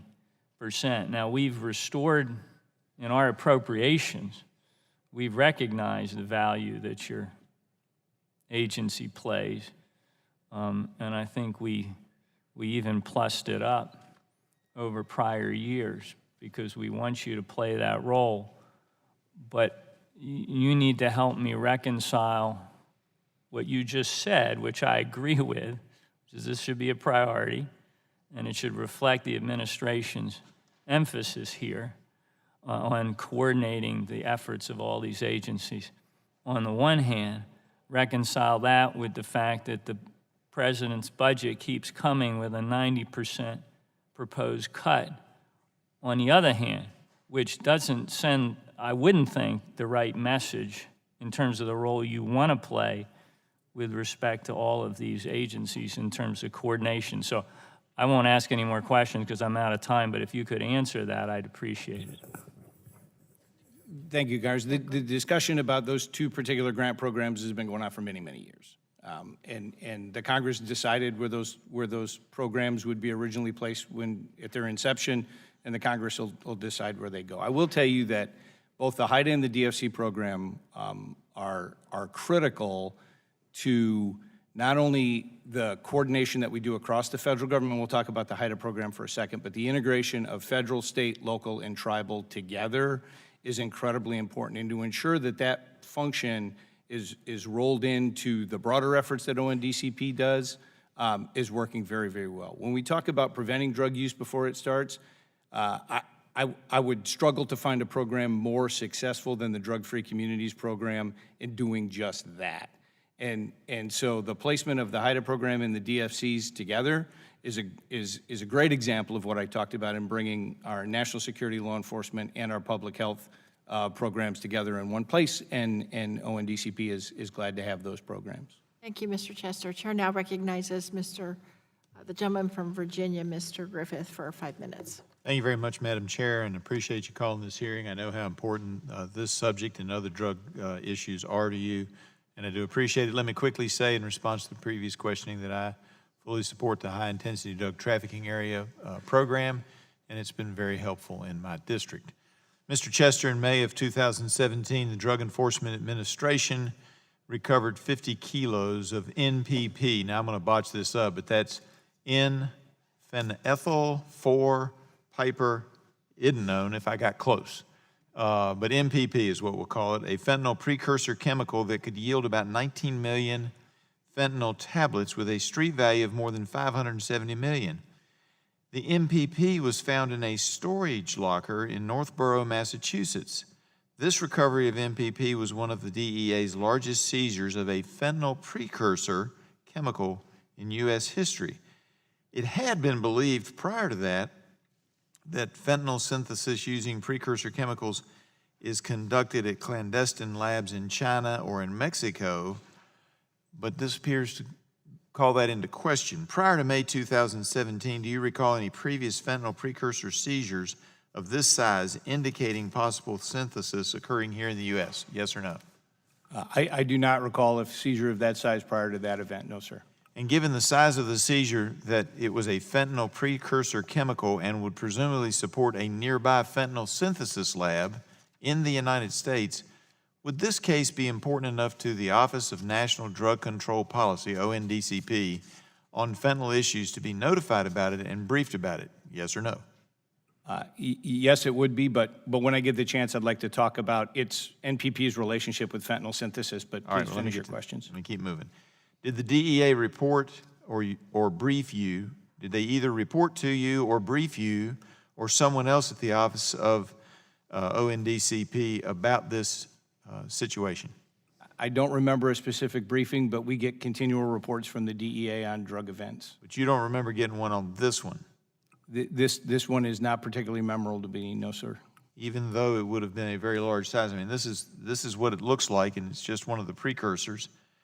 And that's a picture of what they seized. That's a fairly significant amount of precursor when you realize it could be, back to my notes, 19 million fentanyl tablets with a street value of 570 million. I would have thought you might remember that if you had been informed of it. I understand you don't. That's fine. In cases like this, do you believe sharing information would be helpful to law enforcement? Yes, and I will tell you that we have many mechanisms to be able to share information and intelligence information. In this particular case, as a precursor chemical, we do know a couple of things. The first one is the presence of a precursor chemical in the United States does not necessarily mean that there's synthesis going on nearby, because precursor chemicals are shipped from the United States to other countries. And the second thing is, about 2 months before that particular seizure, under United States leadership, the international community placed controls on the two chemicals related to fentanyl synthesis, NPP, which was the one that was seized, and ANPP. So but in this case, let's see that picture again if we could. They're, on many of those boxes, they're Chinese characters. It would indicate it did not come from the United States. It came in, the precursor came in from China to the United States. Absolutely, and it could be, although I don't know this, it could be that the individual was warehousing it for use, not turning it into fentanyl someplace close by. But we don't know. Okay, and here's my problem, and Mr. Donahue, I'm going to ask you a question about whether or not your agency notified them. But here's my problem. If we found that precursor, it would seem to me you'd want to at least check, see who the storage locker belonged to, do an investigation, and it would seem like to me there needed to be a lot of coordination. And as far as I know, that didn't happen. Mr. Donahue, do you know if your agency briefed other agencies and Mr. Chester's agency on this particular seizure of a large amount of precursor? Okay, well, I appreciate the opportunity to respond to that. The case is currently under investigation. It's coming up to trial, which is a lot of times why stuff's not put out in the open due to the protections of the people testifying. We daily notify other agencies on seizures that are made. That specific seizure was worked with state and locals as well. It's ongoing. It was built up, and it's still ongoing. And we do these daily, these types of investigations that are international scale. So you mentioned the markings that are in Chinese. They go to our offices over in Beijing, which follow up on those companies, whether we can task a foreign country to do certain intel gathering for us to bring it back, to identify the source all the way back to where the seizure is made. So we do the follow-up on those investigations. So sometimes they take a year, sometimes 6 months, sometimes 2 years, because you're dealing with foreign countries. We're already on 2 years and doesn't look like we followed up. And look, I think we could just do a lot better job. Mr. Barksdale might have liked to have known about that so he could check those addresses out. I think we do a better job if we're all working together. And as President Reagan said, there's no limit to the amount of good you can do if you don't care who gets the credit. And I yield back. Gentleman yields back. Chair now recognizes the gentleman from New York, Mr. Tonko, for 5 minutes. Thank you, Madam Chair. As others have stated today, the fentanyl threat is unlike any drug problem we have seen before, and it is going to take the totality of the federal government's capabilities to fight it. Each of these agencies has unique skill sets, but they each only see a piece of this picture. We need them to actually come together and pool their resources, information, and expertise. Unfortunately, it does not appear that that's happening as much as it could. For example, committee staff visited CBP's National Target Center and saw how CBP is able to use algorithms to target shipments and packages likely to contain contraband. But that is only as good as the data that is fed into the system, and CBP does not receive all of the data it could from other agencies. So how do we get past this burden, Mr. Overacker? Why are we not getting the most that we can here? What is holding back the progress that we need to realize? Well, I'd say that, first of all, we do have good levels of collaboration. We do receive data that is required by regulation, and then we fuse that data with other information to try to identify high risk. But if I might, though, see, when we look at the National Target Center visit, they're saying it's not happening as well as it could. What's holding that back? Well, there is room for improvement, and I would just say that this is an example within the law enforcement community of where I believe that we need to have investigators get to a comfort level of where they can share their case information with CBP, knowing that as law enforcement officers ourselves, that we can protect those cases, but we can also use that information to advance those cases by basically giving them greater feedback and greater information. So I just think it's a question of education of the investigators in the field of what our capabilities are and what value we can add to their cases. And what additional data would CBP like to receive from other agencies involved in this fight to feed into your targeting system? Well, like I said, I think the case-specific information that will allow us to pinpoint target and also provide meaningful interdictions for those agents in the field. And Mr. Donahue, I understand DEA frequently shares data with CBP on specific cases when DEA deems it appropriate. But what is stopping DEA from providing CBP with more data on an automatic, ongoing, routine basis? We work with CBP daily down in Mexico City and various other countries. We're mandated by DOJ policy to provide all of our data into the Special Operations Division, where there's over 38 foreign and domestic agencies, both state, local, and federal, that sees that data, that can share it. And CBP actually has officers stationed in the Special Operations Division. And we work a lot along the border with them, passing information on seizures that we need them to make for our investigative purposes that we can use in a court of law in the United States. So there's daily engagement. But why then is CBP stating that they're not receiving all of the data that they need to? You know, they're not tied in directly to SOD, but they can see all of our data there because they have representatives stationed in the Special Operations Division that coordinate with all the other agencies there, to include people out in the field and in foreign offices. Well, let me give a specific example. If DEA executes a search warrant related to fentanyl and discovers packages containing fentanyl that include names and addresses, can that information automatically be sent to CBP for it to interdict all related shipments coming in? If they're working at investigation in conjunction with DEA, they would have it right then and there. We provide all that to our targeting over an SOD, and they would in turn share it with the CBP officer there when they could give value add at that investigation to help identify the people responsible for that seizure. Mr. Chester, this is one of ONDCP's essential missions, to make sure that these agencies are working together and sharing all of the information that they can. But clearly, there's more that can be done in terms of ongoing information sharing, and for there to be this proclamation by some of the groups saying we're not doing as well as we should. What are the roadblocks here? Clearly, there are roadblocks. There is always room for improvement in the ability. What are the roadblocks? I think some of them may be procedural. Some of them may be technical in nature, the ability for databases to speak to one another on a routine basis. And as those issues arise, we absolutely are more than happy to work with the interagency to try and reduce them, as you pointed out.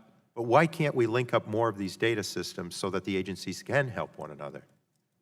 Yes, sir. We would have to take a good, close look at the reason why it's not happening and fix that problem. We absolutely will. We have a crisis on our hands. Why Yes, are sir. we not taking that closer look? Yes, sir. We could look at it. Why aren't we? We absolutely will look at it. This particular case that you raised, we absolutely will take a look at why the information is not routinely shared, and we will reduce that barrier and make sure that that happens. Madam Chair, I yield back.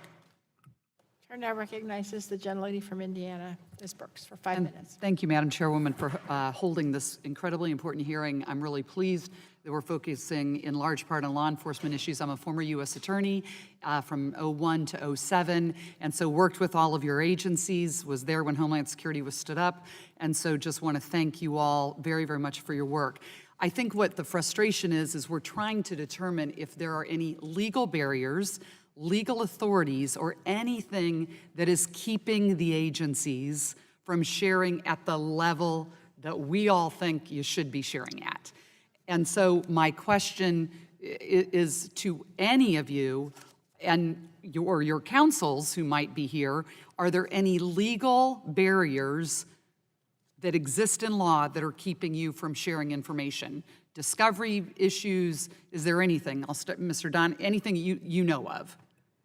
Well, I think that depends on what the seizure is, if it's actually in judicial processes, is it actually protected information from other countries? But there is no legal, policy or anything preventing us from sharing information.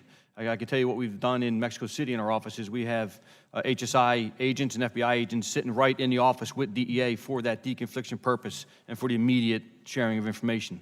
Okay, and do any of the other agencies know of any legal reasons why our law enforcement agencies aren't sharing or can't share anything? Or is it just operational?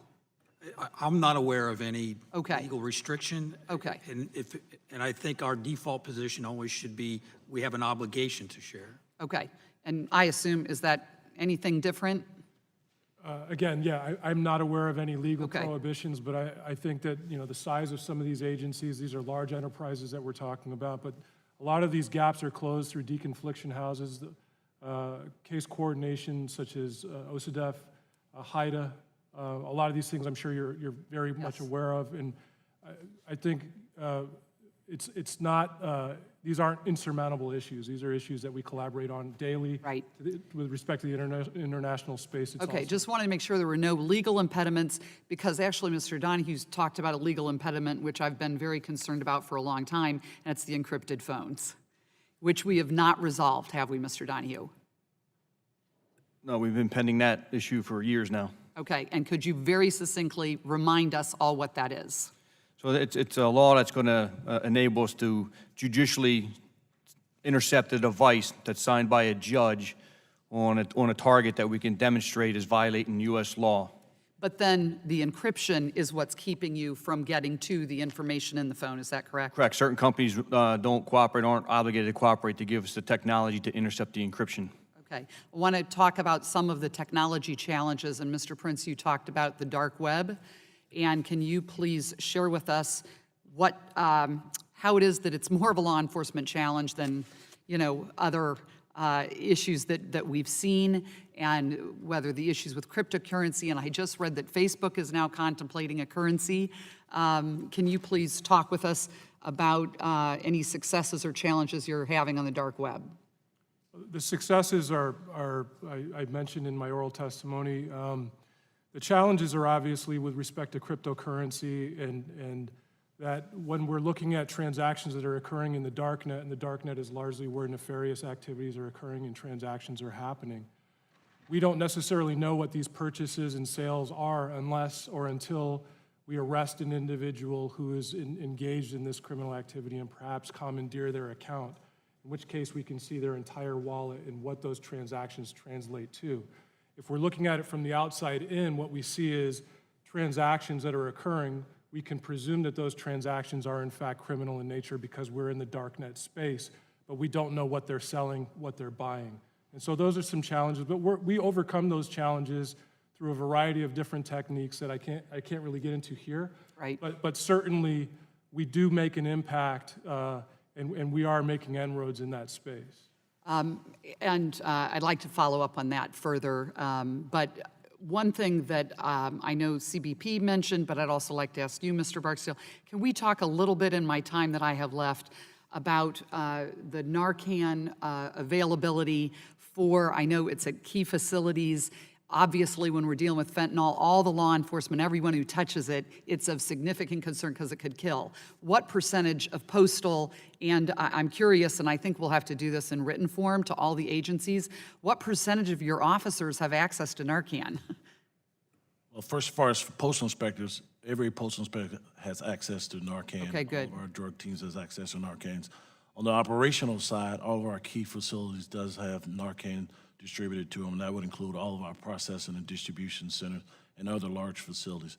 As far as the percentage of employees that covers, I'll have to get back to you with an exact. Okay, and I'll be submitting for written questions about the availability of Narcan, the percentage of your employees that are all covered or have access to that, because I think this is a serious issue for law enforcement. Thank you, I yield back. Chair now recognizes the gentleman from Massachusetts, Mr. Kennedy, for 5 minutes. Thank you, Madam Chair. Thank you for hosting this incredibly important hearing. Thank you for the witnesses to be here today and for your service to our country. A number of complexities that and hard issues that have been brought up over the course of the testimony today, and I appreciate your focus on that. I want to try to drill down on some of that, given that Congress has the opportunity to make some changes here and some investments here that I think are necessary, although we need to do that right. So, Mr. Overacker, you told us earlier that, quote, most of the illicit fentanyl entering our country by weight does so at ports of entry along the southwest border by private vehicles, pedestrian, and commercial vehicles, and that, quote, fentanyl entering from the northern border does so by international mail packages and express consignment courier, end quote. So, in your opinion, sir, would a border wall at a cost of up to $25 billion be the most effective way to stop fentanyl from arriving in our country through mail and ports of entry? Let me just say that I think when we talk about border management, you have to have a comprehensive approach. Most of what we encounter is at a port of entry, but we are working working to change our concept of operations at these ports so we can increase the scanning rates. And when we increase those scanning rates, I think it will have an impact on the patterns of crossing. And if we deter these drug Understood. deter them from coming to the ports, they're going to go someplace else. Right. So I'm going to interpret that based upon the phasing in which you answered that question as a no, not the most effective way to spend the initial first $25 billion. So if Congress was to appropriate $25 billion to the CBP to combat fentanyl trafficking, would you choose to spend that money on a border wall or, as you said, increase technology focus on screening cars and pedestrians at ports of entry and packages arriving through the mail? Well, in the 2019 appropriation, we received $570 million to improve our scanning capabilities at ports of entry. And given what you just said, we're not there yet in terms of trying to... No, that's going to be a multi-year investment. Yep. But that's our first priority right there. Appreciate that, sir. Mr. Donahue, if given $25 billion by Congress, do you believe the most effective way at stopping the arrival of illicit drugs to the United States is a border wall? Well, again, collectively with all different tools, I can't say, it won't help. I mean, I can't say it is the solution, but it would help. It's just another tool in our toolbox that we can actually filter certain threats to certain areas where we can focus on and use our personnel. But the most, if you had $25 billion, was the intervention that you would go with first, a border wall?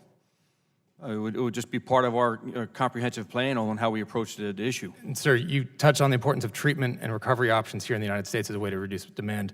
Do you think that the $25 billion border wall would help us increase access to care in places like Massachusetts that would lead to reduced demand? I mean, again, that's part of our we believe in the rehabilitation, we believe in the demand reduction, and the enforcement and the international focus on the sources of supply. So we'd spread that money out, looked at it collectively on the entire problem. And so that $25 billion could be spent on something like Medicaid, which is the largest payer of mental behavioral health services in the country, that cares for more than 40% or nearly 40% of all adults with opioid addiction in the country. It would help that too. And our concern is to have less drugs and less flow into the United States, so you have less drug addicts and less people dependent And on our so, programs. if understanding your answer that would help, expanding access to Medicaid would be a critically important part to ensuring that people get access to the treatment that's necessary. The DA doesn't run anything on Medicaid. We're targeting the cartels that are responsible for bringing the drugs into the country. Right, but as you said, if you're trying to reduce demand, getting people treated that are affected with addiction is probably part of that, no? Yes, it is. Okay. Mr. Chester, on multiple occasions, the administration has proposed gutting ONDCP by 95%. Do you believe that our response to this epidemic would be improved without a centralized agency tasked with leading that response? As the central EOP office for advancing the administration's drug control policy, ONDCP has been very effective at doing that role. Do you think cutting your budget by 95% would make you more effective or less effective? Well, clearly cutting our budget by 95% would make us less effective, but I will also tell you that the administration's support for ONDCP has been very strong, and they've allowed us to do our jobs very, very well in this particular crisis over Would the you last characterize a proposed cut by 95% as being very strong support, sir? The proposed cut by 95% was the inclusion of the other two programs that were very pricey. So it wasn't 100 people from ONDCP became 5 people. But what I will tell you, the relationship that we have with the administration, they have allowed us to be able to do our jobs at advancing the drug policy across the federal government. So why do you think they'd propose cutting your office by 95%? I think that these were all parts of budget discussions in the past, but we're all very glad that ONDCP exists and continues to do its good work to this day. Me too. Thank you. Yield back. Chair now recognizes the gentleman from Oklahoma, Mr. Mullen. Thank you, Madam Chair. My questions are going to be for Mr. Donahue and Mr. Overacker. If you could both kind of answer what you can. How much fentanyl is coming directly from China? So the fentanyl that comes directly from China, typically we see that in mail or express. And I can tell you that. I mean, how much? I mean, give me, like, how much have we stopped? How much we estimate is entering the country from China directly? Well, the numbers have dropped precipitously this year. Okay. So we're talking about only pounds of fentanyl Pounds? that we have encountered so far this year. Mr. Donahue? Man, we couldn't give you the exact number coming in because we only know what we know. We can give you our seizure numbers. Right, that's what I'm looking for. How much have you seized? So I'll get those exact seizure numbers for you. Okay. You know, one thing we're looking for in China is actually the precursor chemicals coming from China that actually utilized to produce more fentanyl. How much outside is China. coming over our southern border that we're apprehending? On the southern border, that's where basically most of what we're seeing. Great. And I think for this year, we're tracking at over 1,800 pounds or 1,800 close pounds? to 2,000 so far. But this is not pure fentanyl. This is fentanyl that would be either It's laced, right? yeah, I get it. laced or Right. cut or however you want to. I get it. Mr. Donahue, would you agree with those numbers? Yes, they seem accurate, and we see a lot going up through the corridor through Tijuana in Mexico. Are we grabbing most of that at the port of entry? Absolutely, 90% of our seizures occur at a port of entry. And if I'm not mistaken, we're only inspecting roughly 20% of the vehicles. We're only able to inspect 20% of the vehicles coming across the port of entry. Is that correct?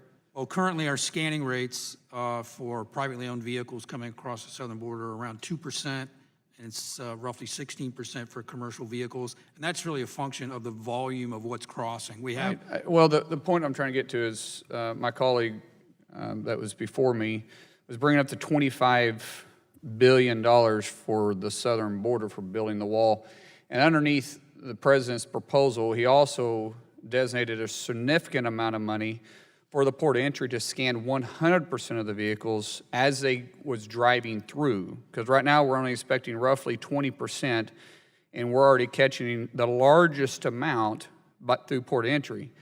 To get back to what my colleague was referring to, would the wall work? Well, what the wall would do was draw more people to that port of entry. Is that not correct? If the wall is there, then they would have to look for a different avenue to be able to enter the country through, which would be the legal point of entries. Mr. Donahue, would you like to respond to that? Well, we do a lot of great work with CBP and passenger information when we can drive people or operations that we do at the port of entry where we can focus on cars and It's trucks. to funnel them there to a Yes, certain point. So exactly. would the wall help funnel that? Absolutely would. Mr. Overacker, would you agree with that?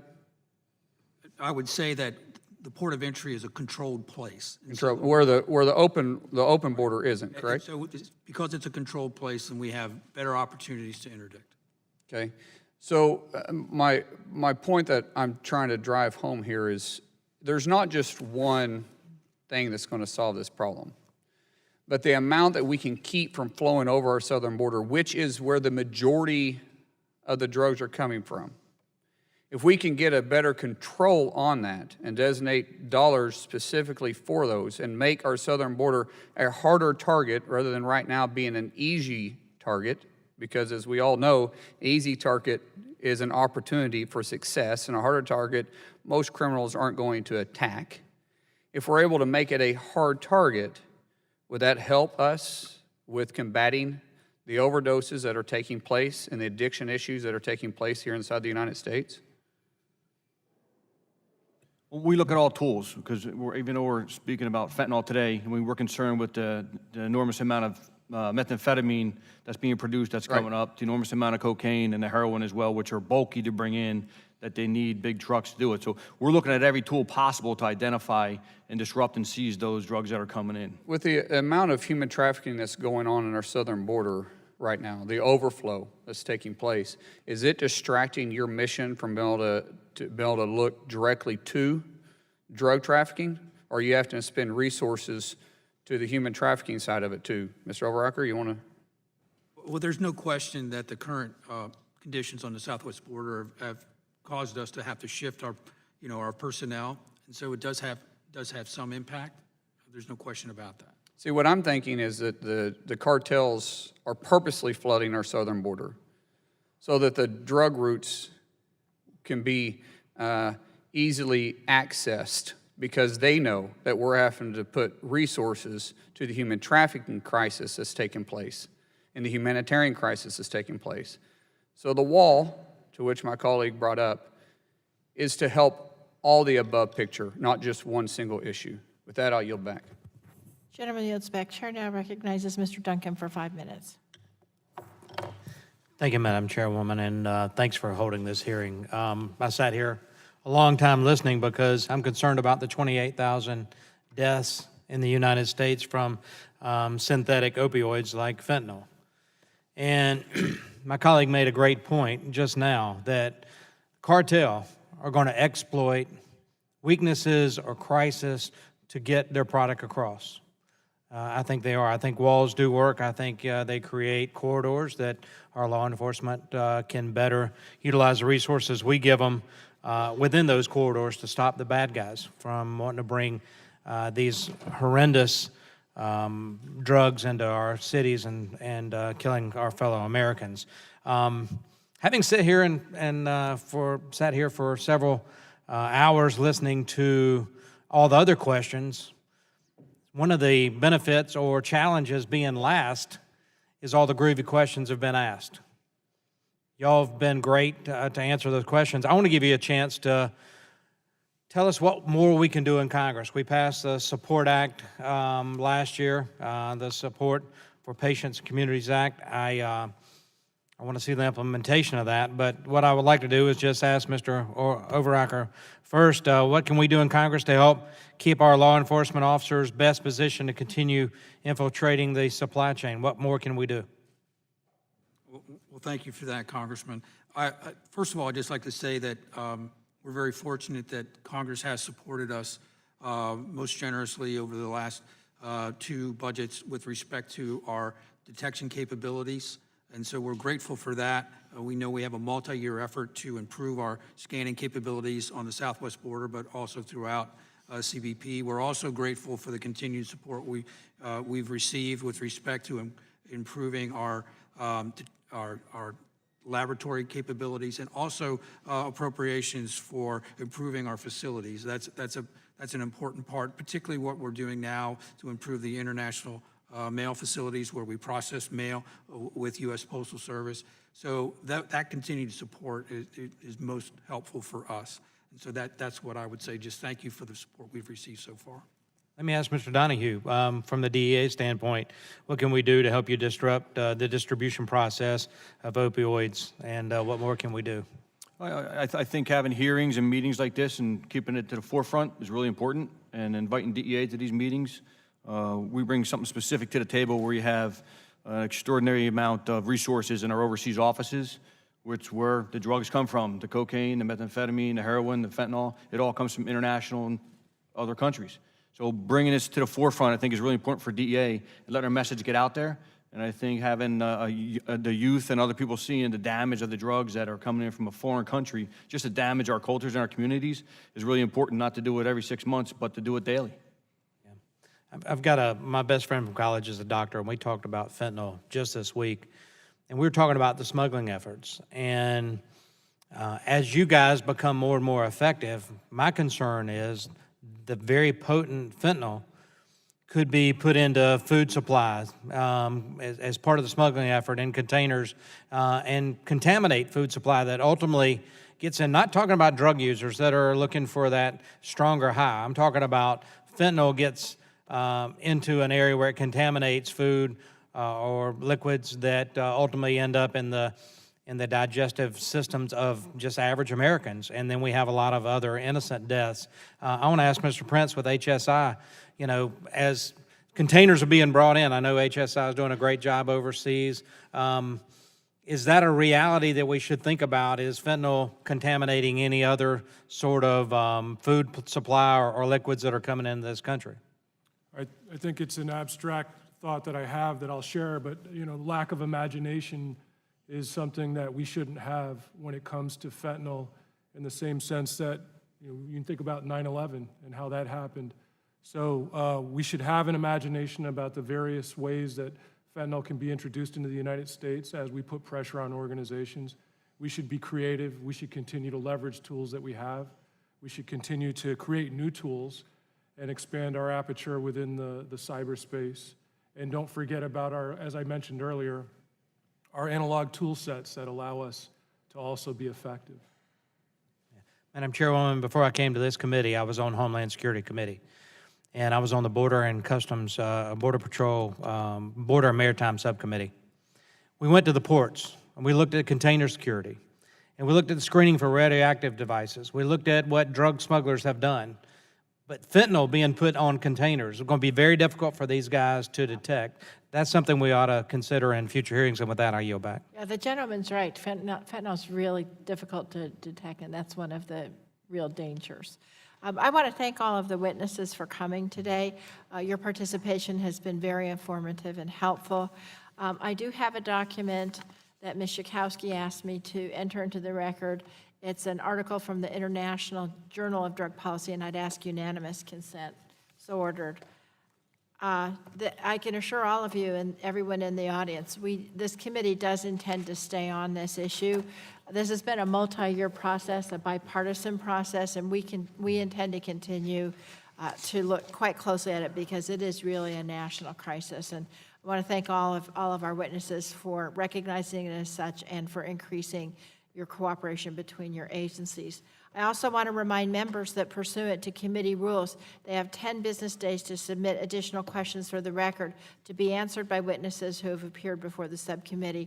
I would just ask if all of our witnesses would agree to respond promptly to any such questions if you receive any. I think you'll be getting some from Ms. Brooks, for example. And with that, the subcommittee is adjourned.